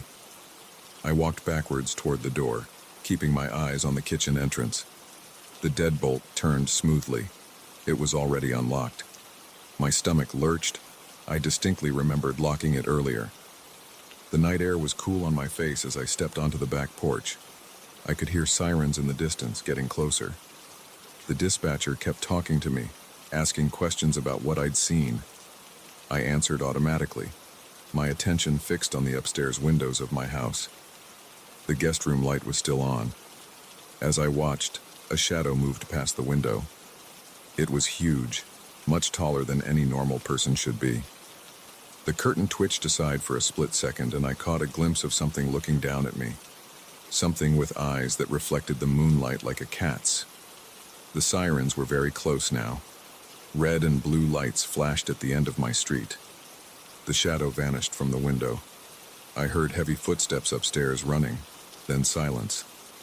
3 police cars pulled up in front of my house, lights flashing. 6 officers got out, weapons drawn. They asked me questions, took my statement. Then they searched the house room by room while I waited outside with 2 officers. They found the mess in the closet exactly as I'd described it. They found the footprint. They took photos, dusted for fingerprints, checked all the doors and windows. There was no sign of forced entry, no sign of anyone leaving the house. The back door was unlocked, but there were no footprints in the soft dirt of Sarah's flower beds beneath any of the windows. I called Sarah at the hospital. She came home immediately, her face white with worry. The police stayed for hours, taking statements, searching the property. They found nothing else. No explanation for what had happened. We slept downstairs on the couch that night, all the lights on. Sarah held my hand as I told her everything. She believed me. She could see how shaken I was. But neither of us could make sense of it. The next day I installed security cameras throughout the house. We put new locks on all the doors. I bought motion sensors for every room. We talked about moving, but this was our home. We'd worked hard for it. We didn't want to let fear drive us away. Weeks passed. Nothing else happened. The security cameras recorded nothing unusual. The motion sensors never triggered unexpectedly. Eventually, Sarah started working night shifts again. I forced myself to sleep in our bedroom, though I kept the guest room door locked. Tonight marks 1 month since it happened. Sarah's at work again. I'm sitting in the living room trying to focus on a book. The house is quiet except for the hum of the air conditioning. A few minutes ago, I heard something upstairs. A soft thud, like before. The security system hasn't triggered. The cameras show nothing on my phone's app. But I know what I heard. I'm writing this now because I need to document what happens next. The sound is getting louder. Something is moving around up there, in the guest room. I can hear the hangers clicking in the closet again. The police are already on their way. I called them the moment I heard the first noise. They'll be here in less than 5 minutes. I should wait outside. That would be the smart thing to do. But I can't. I need to know what's in that closet. I'm going upstairs now. I have my phone this time, recording video. The battery is at 94%. The timestamp shows 11:47 p.m., exactly 1 month since the first incident. My hands are shaking as I type this, but my mind is clear. I'm walking up the stairs. The guest room light is on. I didn't leave it that way. The door is open. I can see the closet from here. The door is moving, swaying slightly like something's pushing against it from inside. There's another footprint in the dust. It's the same size as before, but this time it's facing the other way, like whatever made it is trying to get out. I'm standing in the doorway now. The closet door is opening slowly.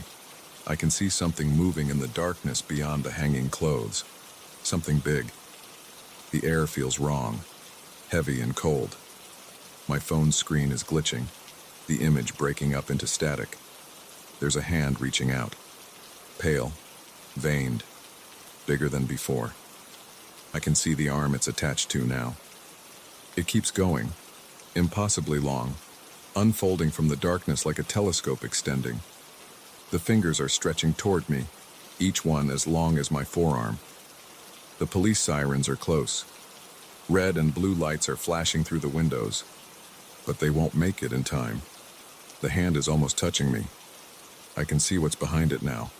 Emerging from the closet, I can see its face. The text ends here, mid-sentence. The final characters appear to have been typed in a hurry, with several typographical errors that have been corrected. The timestamp on the document shows it was last modified at 11:52 p.m.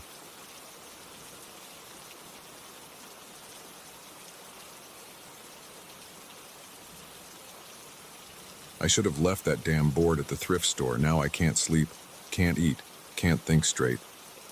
My hands shake when I try to write this down, but I need to tell someone what happened. Maybe then they'll believe me. Maybe then I'll believe myself. It started 3 weeks ago when I was helping out at Second Time Around, this local thrift shop where my sister Sarah works. The owner, Mrs. Peterson, had broken her hip, so Sarah asked if I could help reorganize the back room. The place was a mess. Boxes everywhere, old furniture piled to the ceiling, dust so thick you could write your name in it. I was moving some boxes when I found it wedged between an old dresser and the wall. Just a plain wooden board, about 2 feet square, with a grid of lines carved into the surface. Nothing special, except for these weird scratches all over it. Not the normal wear and tear you'd expect. These looked deliberate, like someone had taken a knife and just gone to town on it. "Hey, Sarah," I called out, holding it up. "What's this supposed to be?" She barely glanced over. "Some kind of game board, maybe? Just add it to the pile for pricing." I should have. God, I should have just tossed it in with the other junk. But something about those scratches bothered me. They formed patterns, not random gouges, but deliberate marks that almost looked like writing. I ran my fingers over them, feeling the rough edges catch against my skin. "Mind if I take this home?" I asked. "Might clean it up, see what it is." Sarah shrugged. $5 and it's yours." I paid her and took it home, setting it on my kitchen table while I made dinner. The scratches seemed different under my apartment lights, deeper somehow, more purposeful. I spent an hour trying to figure out what kind of game it might be for. The grid looked almost like a chessboard, but the spacing was wrong, and there were these odd symbols carved into certain squares. That night I had the dream. I was standing in a dark room, couldn't see anything except the board floating in front of me, glowing with this sickly green light. And then I heard it, this whisper, right next to my ear, so close I could feel cold breath on my skin. "Don't touch the board." I woke up drenched in sweat, heart pounding so hard I could feel it in my throat. Just a dream, I told myself. Too much pizza before bed. But when I went to the kitchen for some water, the board was gone. I searched everywhere, under the table, in cabinets, behind furniture. Nothing. I even called Sarah to ask if I'd actually brought it home or just imagined the whole thing. She confirmed I'd bought it, even texted me a photo of the receipt. The next night, same dream. This time the whisper was angry. "We told you not to touch it."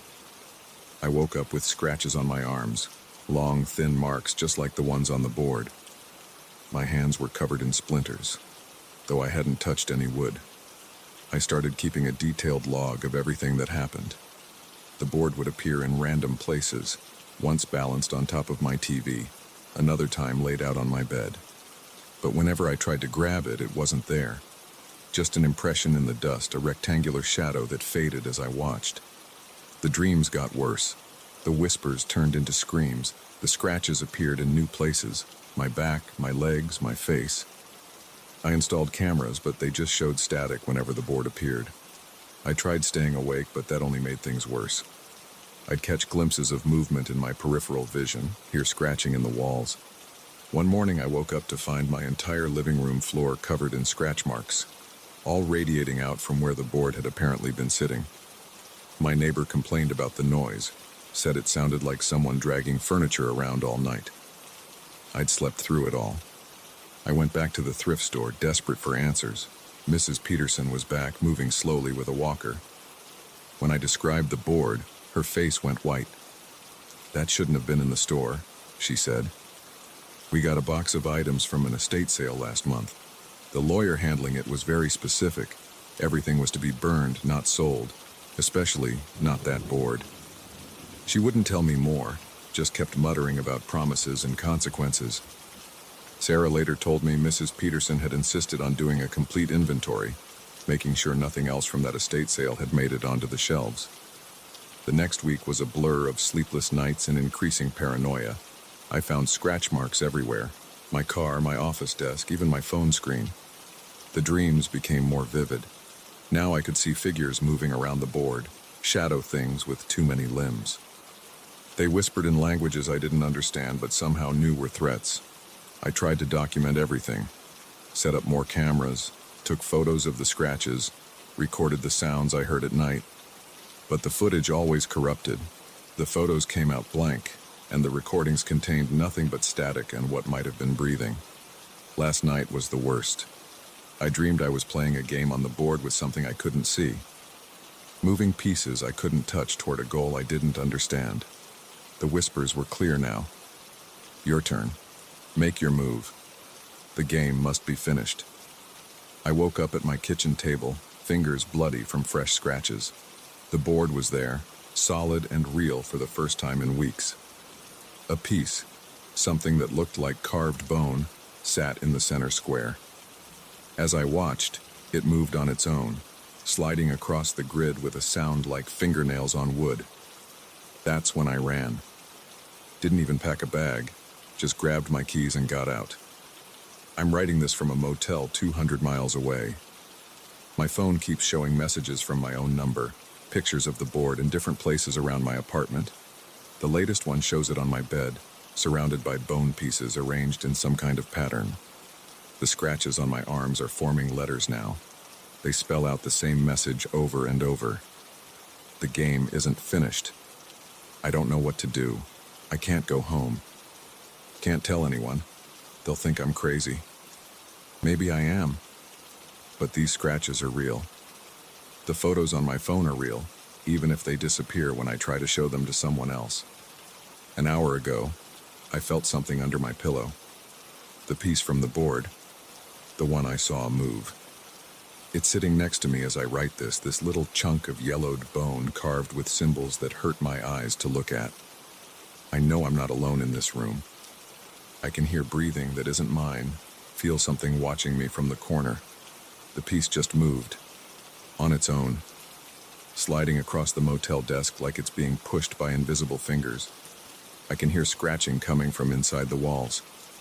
I think it's my turn to play, but I don't know the rules, and I'm afraid of what happens if I lose. The cleaning staff at the Route 23 motel found room 114 empty the next morning. The walls were covered in scratch marks. On the desk sat a wooden board, its surface carved with a grid and strange symbols. Next to it, arranged in a perfect circle, were 12 small pieces of bone.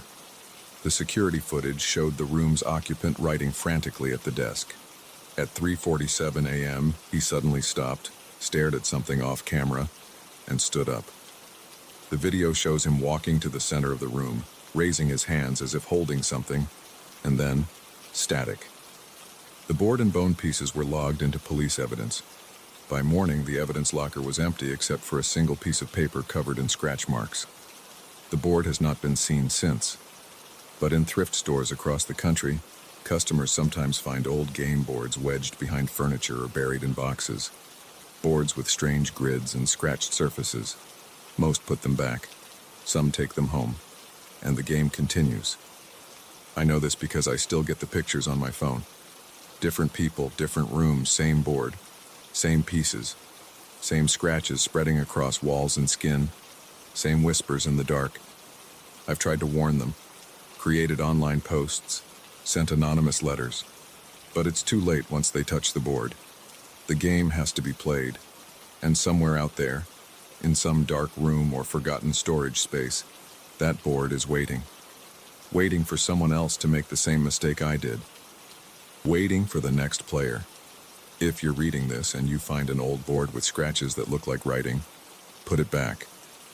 Walk away. Don't touch it. Don't take it home. Don't try to figure out what game it's for. Because once you start playing, there's only one way the game can end. And I still don't know the rules.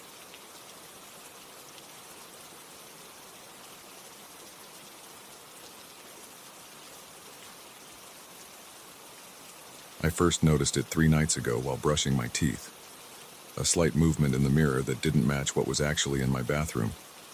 I almost missed it. Just a dark shape shifting in the reflection of my shower curtain.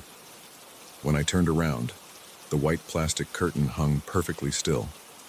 But in the mirror, I could have sworn I saw it ripple. I kept brushing, telling myself I was tired. It was 11:43 p.m., and I had worked late again at the accounting firm. The fluorescent lights in my small bathroom buzzed faintly, and mint foam dripped down my chin into the sink. I leaned forward to spit, and that's when I saw it clearly. A figure standing in the doorway behind me in the mirror. Tall, motionless, wearing what looked like a dark suit. My body went rigid. I couldn't breathe. My toothbrush clattered into the sink. I spun around so fast I slipped on the tile floor and had to grab the counter to stay upright. The doorway was empty. Just the beige hallway wall and the edge of a framed photo visible in the darkness beyond. My hands shook as I turned back to the mirror. The figure was still there in the reflection, standing perfectly still. I could make out broad shoulders, dark fabric, but where its face should have been was just shadow. Not a mask or hood. Just an absence where features should be. I closed my eyes hard and counted to 3. When I opened them, the figure remained. It hadn't moved at all. The rest of the mirror showed my bathroom exactly as it was. White walls, shower curtain, towel rack. But that thing didn't correspond to anything actually in the room with me. My reflection moved as I moved. Pale face, wide eyes, toothpaste foam on my chin. But now there was this other thing sharing the mirror space, standing impossibly behind me when the real space behind me was empty. I reached up slowly and wiped my mouth with the back of my hand, watching my reflection do the same. The figure remained motionless. My heart pounded so hard I could feel it in my throat. Sweat broke out across my forehead and upper lip. "Hello?" I whispered, feeling stupid even as I said it. My reflection's lips moved with the word. The figure didn't respond or move. I took a step closer to the mirror, studying the thing's shape. It had to be at least 6.5, broader than me across the shoulders. The suit it wore seemed to absorb light rather than reflect it. The longer I stared, the less human it looked. Its proportions were slightly wrong in ways I couldn't quite define. Without warning, it took a single step forward in the mirror. I jerked back, bumping hard into the toilet. But when I spun around, the bathroom behind me was still empty. I could feel cold porcelain against my back, hear water running in the pipes, smell mint toothpaste and soap. Everything was normal except what I saw in that mirror. I turned back. The figure had moved closer still, now just a few feet behind my reflection. I could see how its suit hung wrong on its frame, draping over angles that shouldn't exist in a human body. Where its hands should have been, the sleeves just ended. My reflection showed every detail of my terror. The sweat now soaking through my t-shirt, my chest heaving with rapid breaths, my white-knuckled grip on the edge of the sink. But the figure remained crisp and dark and wrong. I had to get out of there. I lunged for the door, but as I moved, the figure in the mirror moved too, reaching for my reflection with those impossible sleeve ends. I felt nothing touch me in the real bathroom, but I saw its arms extend toward my mirror self's shoulders. I slammed the bathroom door behind me and ran to my bedroom. I could hear my harsh breathing and pounding footsteps echoing off the walls. I dropped onto my bed, heart racing, and pulled out my phone with trembling fingers. Who could I even call? What would I say? I sat there for hours, jumping at every small sound. The ice maker dropping cubes, a car passing outside, the heating system clicking on. Every few minutes I checked my phone. 12:17 a.m., 12:42 a.m., 1:15 a.m. I knew I should try to sleep, but the thought of closing my eyes made my stomach clench. Around 3 a.m. I had to pee. I considered using the kitchen sink, but decided I was being ridiculous. I walked slowly back to the bathroom, flipped on every light along the way. My hand shook as I reached for the doorknob. The bathroom looked completely normal. White walls, white tile, white curtain. My reflection showed just me. Pale, tired, dark circles under my eyes. No figure, no suit, no impossible angles. I used the toilet quickly, keeping my eyes on the mirror the whole time. Nothing appeared. I didn't sleep that night. I sat on my bed with all the lights on, alternating between watching YouTube videos and staring at my bedroom door. When my alarm went off at 7 a.m., I called in sick to work for the first time in 2 years.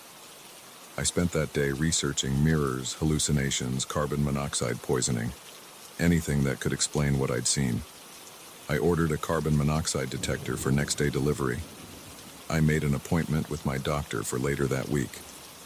I even called a plumber to check for gas leaks, though he found nothing wrong. That night I used the downstairs bathroom instead.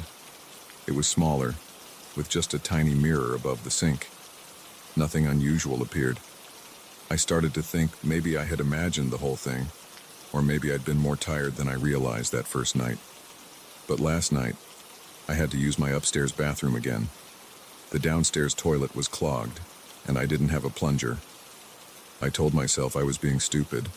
Nothing had happened the night before, nothing would happen now. I brushed my teeth quickly, keeping my eyes down on the sink. Just as I finished rinsing, movement caught my eye. In the mirror, the shower curtain was opening. Not in the real bathroom. I could see the actual curtain hanging still out of the corner of my eye. But in the reflection, it pulled aside slowly, revealing darkness beyond. The figure stepped out of that impossible space. This time I could see it more clearly, though I wished I couldn't. Its suit wasn't fabric at all. It was more like skin, or scales, or something between the two. It moved wrong, joints bending in directions they shouldn't. The shadow where its face should be seemed to draw in the bathroom's light. My reflection stood frozen, toothbrush halfway to my mouth, while the thing moved closer. In the real bathroom, I couldn't move either. My muscles locked up completely. I watched in horror as it reached for my reflection again. This time its sleeve ends touched my mirror self's shoulders. My reflection's eyes went wide, mouth opening in a silent scream. I felt nothing in the real bathroom, but I watched as my reflection began to change. Its skin grayed. Its movements became jerky and wrong. Its eyes turned black and empty. I managed to break free of my paralysis and ran. In the hallway, I caught a glimpse of my bedroom mirror as I passed. My reflection wasn't running. It stood still, head cocked at an unnatural angle, that thing still gripping its shoulders. I grabbed my keys and my phone and got in my car. I drove to a 24-hour diner and sat there until sunrise, drinking cup after cup of coffee with shaking hands. The waitress asked if I was okay. I must have looked terrible, still in my pajamas, pale and sweating, jumping every time I caught my reflection in the chrome napkin holder. I went to work that morning without going home to change. My coworkers stared, but no one said anything. I avoided the mirrors in the office bathroom. When I caught my reflection in my computer screen or the office windows, it looked normal. Tired and scared, but normal. But now I'm home again. It's 11:38 p.m. I've covered every mirror in the house with sheets, but I know I'll have to look eventually. I can't avoid reflections forever. My bathroom mirror seems to pulse behind its covering, like something trying to get through. I'm writing this all down because I need someone to know what's happening. My reflection isn't mine anymore. I've seen it moving when I'm not moving, standing still when I'm walking, smiling when I'm crying. And that thing is always there now, standing behind it, touching it, changing it. Sometimes I catch glimpses of my reflection in windows or metal surfaces. It looks more like that thing every time. Angles wrong, movements jerky, skin gray and strange. I think it's replacing me, piece by piece, reflection by reflection. I hear something moving upstairs. Not in the real house. The house is silent except for my typing and breathing. But I hear it in the mirror version of my house, the wrong version that exists on the other side of every reflection. Heavy footsteps moving from the bathroom to my bedroom. That thing, walking through its mirror world. The sheet just fell off my bedroom mirror. I didn't touch it. It simply slid down like something pulled it from the other side. I can see my reflection in the mirror from where I sit, but it's not typing like I am. It's standing up, turning toward me, smiling with too many teeth. And behind it, emerging from the darkness of the mirror bedroom, I see a familiar tall figure in a not-quite suit. Its faceless head tilts as it looks at me. My reflection's smile stretches wider, wider than any human mouth should go. Its skin ripples like water. I have to look away. I have to run. But I know it doesn't matter now. Every reflection is a door, and that thing has the key. It's only a matter of time before it finishes whatever it's doing to my mirror self. And then I think my reflection will step through to replace me, and I'll be the one trapped behind the glass, watching as that thing finds someone new to change. I'm going to drive to the desert. I've heard there are places there with no reflective surfaces for miles. No mirrors, no windows, no chrome or glass or standing water. Maybe if I can't see my reflection, it can't find me. Maybe if I stay away from mirrors long enough, I'll be safe. But even as I write this, I see movement in my phone's black screen. A familiar figure standing behind an unfamiliar version of me. Its sleeve ends reach toward my reflection's throat. I have to go. Now. Before it's too late. Before the thing in the mirror finishes its work and my reflection decides to take my place. If you're reading this, don't look too long at your reflection. Don't trust it when it moves wrong.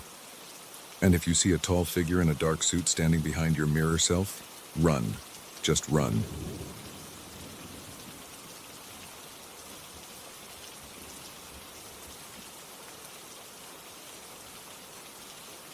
The first time I noticed the kitchen door open when I knew I'd closed it, I blamed it on the wind. The 5th time, I started taking pictures every time I locked it. By the 10th time, I was sleeping on the couch with a baseball bat. Now, 3 weeks into living in this house, I don't sleep at all. It started the day after I moved in. The rental seemed perfect. A standalone house in a quiet neighborhood, reasonable price, decent condition. The landlord mentioned something about the previous tenant breaking their lease early, but I didn't think much of it. I was just happy to find a place I could afford on my own after Sarah left. That first night, I'd made dinner, cleaned up, and locked the back door in the kitchen before heading to bed around 11 p.m. I remember specifically checking it because I'm always careful about security.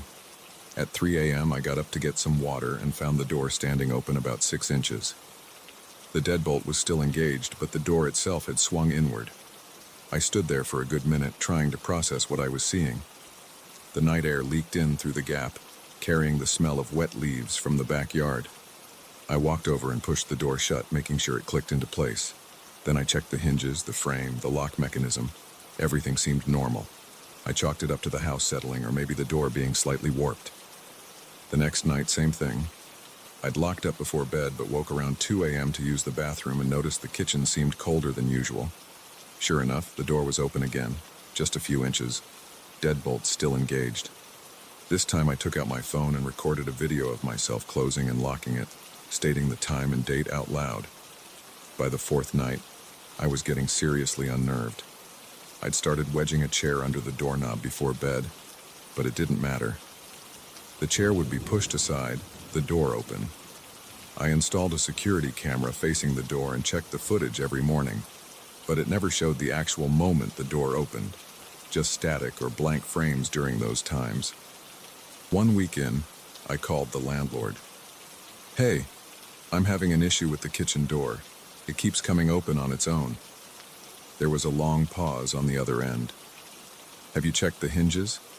he finally asked. "Yeah, everything seems fine mechanically.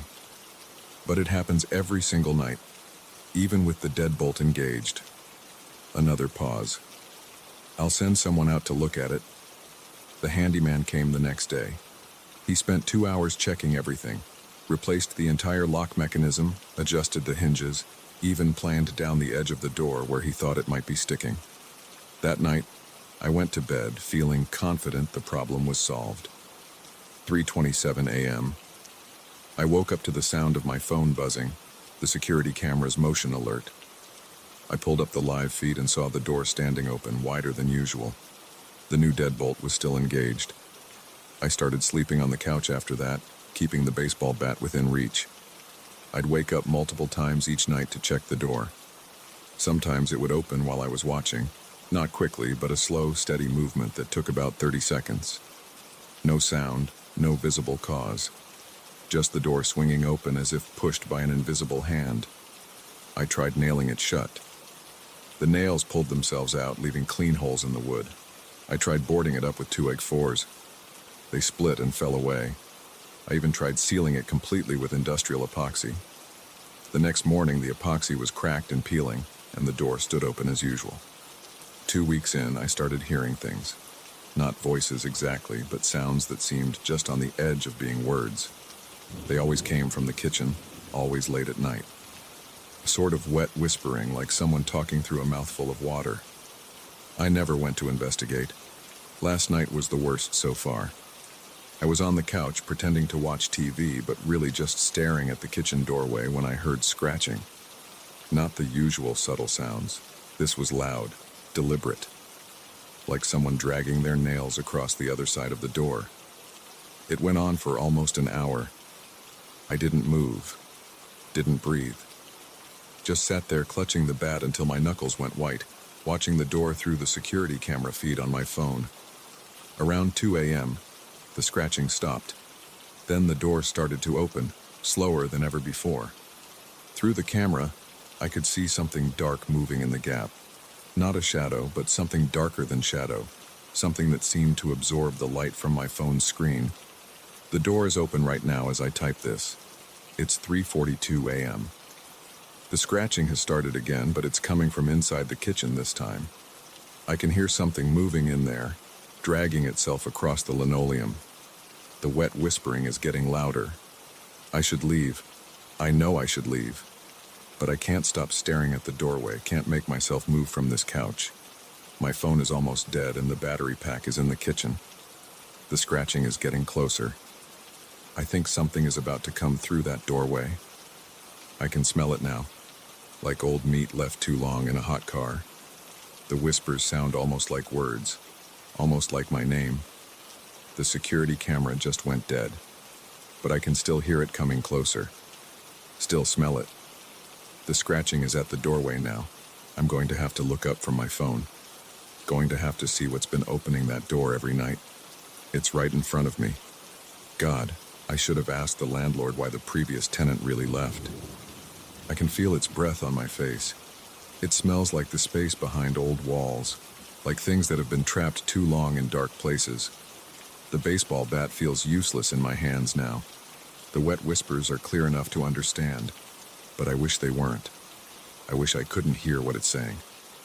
This will be my last night in this house, one way or another. If anyone finds this, don't rent 1247 Oakwood Drive. Don't let the reasonable price fool you. And whatever you do, don't look up when you hear the scratching. It's touching my face now. Its fingers are cold and wrong. They don't bend in the right places. I'm going to stop writing and swing the bat. I don't think it will help, but I have to try something. I understand now why the kitchen door never stayed shut. It wasn't trying to get in. It was letting something out.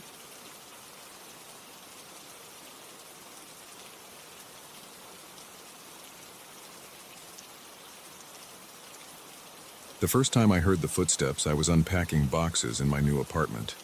Heavy thuds crossed the ceiling from one end to the other, followed by the unmistakable scraping of furniture being dragged across the floor. I didn't think much of it then. That was 3 weeks ago. I'd just moved into Unit 7B at the Lakewood Heights Apartments, a 12-story building on the east side of town. The place wasn't fancy, but it was clean and affordable, with decent-sized rooms and new appliances. Perfect for a fresh start after my divorce. The walls were still bare, and cardboard boxes lined the living room floor when those first sounds started. The footsteps continued every night after that. Sometimes they were quick and light, like someone pacing. Other times they were slow and deliberate, each step punctuated by a pause. The furniture moving became a regular occurrence too, always between 2 and 3 a.m. The sound of chair legs scraping, tables being pushed, something heavy being dragged across the floor above my bedroom. I tried to ignore it at first. Living in an apartment building means dealing with neighbor noise. But after 2 weeks of broken sleep and constant disruption, I'd had enough. The sounds weren't just annoying anymore, they felt wrong somehow. The pattern was too regular, too mechanical. Yesterday morning, I caught Jerry, the night security guard, in the lobby as he was ending his shift. He'd been friendly during my move-in, helping me with directions and building rules. "Hey, Jerry, quick question. Who lives in 8B? The folks upstairs have been pretty noisy at night." Jerry's face changed. The easy smile disappeared, replaced by a frown. 8B? That's been empty since March. Owner passed away and the estate's still tied up in probate. Nobody's been up there for months. My stomach dropped. That's impossible. I hear people walking around up there every night, furniture moving, footsteps, the whole thing. Look, I do my rounds every 2 hours. That entire floor is empty right now. The elevator doesn't even stop there anymore. Management disabled it after the owner died. Only way up is the emergency stairs, and those doors are alarmed. I insisted on seeing for myself. Jerry hesitated, but finally agreed to take me up. We climbed the emergency stairs to the 8th floor. The stairwell door opened with a loud creak, revealing a dark hallway. Jerry flicked on his flashlight. The corridor was completely silent. Dust covered the floor. Undisturbed dust. No footprints. We reached 8B, and Jerry used his master key. The door swung open with a groan. The apartment was empty. Not just unoccupied, completely bare. No furniture, no curtains, nothing. Just bare walls and dirty windows. A thick layer of dust coated the hardwood floors. There were no marks, no signs that anything had been moved. "See," Jerry said, "nobody's been in here for months." I walked through each room, my footsteps echoing in the emptiness. The layout was identical to my unit below. I stood in what would be the bedroom, right above where I slept. The floor was solid and unmarked. Nothing that could explain the sounds I'd been hearing. That night, I lay in bed, staring at the ceiling. The clock showed 1:58 a.m. My whole body was tense, waiting. At exactly 2 a.m. it started. Thud, thud, thud. Slow, heavy footsteps crossed directly above me. I jumped out of bed and pressed my ear to the wall. The steps continued, moving from the bedroom to what would be the living room. Then came the scraping sound. That horrible, drawn-out screech of something heavy being dragged across the floor. I grabbed my phone and called Jerry at the security desk. "They're back. The sounds, they're happening right now. Come up and listen." Jerry arrived 5 minutes later. We stood in my living room listening to the noises above. His face went pale. "That's not possible," he whispered. "I just checked that floor 20 minutes ago. There's nobody up there." The scraping stopped. For a moment, everything was quiet. Then 3 loud bangs shook the ceiling, like someone pounding on the floor with all their strength. Jerry jumped. "We need to check it out," I said, already heading for the door. Jerry followed, his hand resting on his radio. We took the stairs 2 at a time. The 8th floor hallway was dark and silent, just like before. But this time, something was different. A thin line of light showed under the door of 8B. Jerry unlocked the door with shaking hands. We burst in, flashlights sweeping the room. The apartment was empty. No lights were on. The dust on the floor was undisturbed except for our footprints from earlier that day. "I saw light under the door," I said. "I know I did." Jerry just shook his head. "This isn't right. None of this is right." We searched every room, checked every closet. Nothing had changed since our visit that morning. The place was completely deserted. Back in my apartment, the sounds had stopped. Jerry stayed for an hour, but nothing happened. He finally left, promising to check on me during his rounds. I didn't sleep that night, or the next. The sounds continued, always starting at 2 a.m., always the same pattern. Footsteps, furniture moving, those 3 final bangs on the floor. I started researching the building's history. The previous owner of 8B was an elderly man named Robert Chen. He'd lived there alone for 20 years before dying of a heart attack in March. The newspaper article mentioned that his body wasn't found for 3 days. Neighbors finally called the police after noticing a smell. The article included a photo of his apartment. It showed a cluttered space filled with heavy wooden furniture. In the background, I could see a large dining table, the kind that would make a horrible scraping sound if dragged across a hardwood floor. Today marks 3 weeks since I moved in. The sounds haven't stopped. If anything, they're getting louder, more insistent. The footsteps seem to follow me from room to room. Sometimes I wake up to find my furniture slightly moved, as if someone had been rearranging things while I slept. I'm writing this at 1:55 a.m. The ceiling creaks occasionally, like something settling into position. 5 minutes until it starts again. 5 minutes until the footsteps begin their nightly routine. But tonight is different. Tonight, I've set up cameras in every room. I've got sound recording equipment borrowed from a friend who works in audio engineering. Whatever's happening up there, I'm going to document it. The clock just hit 2 a.m. The footsteps are starting. They're different this time. Faster, more erratic. The scraping sound is louder too, more violent. Something's changed. Wait. The sound stopped. Complete silence. This isn't part of the pattern. There's something new. A soft tapping, like fingernails on hardwood. It's moving across the ceiling, getting closer to the bedroom, closer to where I'm sitting. The tapping stopped right above my head. Something's dripping from the ceiling. Dark drops falling onto my desk. The smell hits me. Metallic, familiar. Blood. The ceiling is bleeding. 3 loud bangs shake the room, harder than ever before. Dust and paint flakes rain down. More blood seeps through, forming a growing stain on the white ceiling. I should run. I should get out of here right now. But I can't move. My body won't respond. The banging stops. That horrible silence again.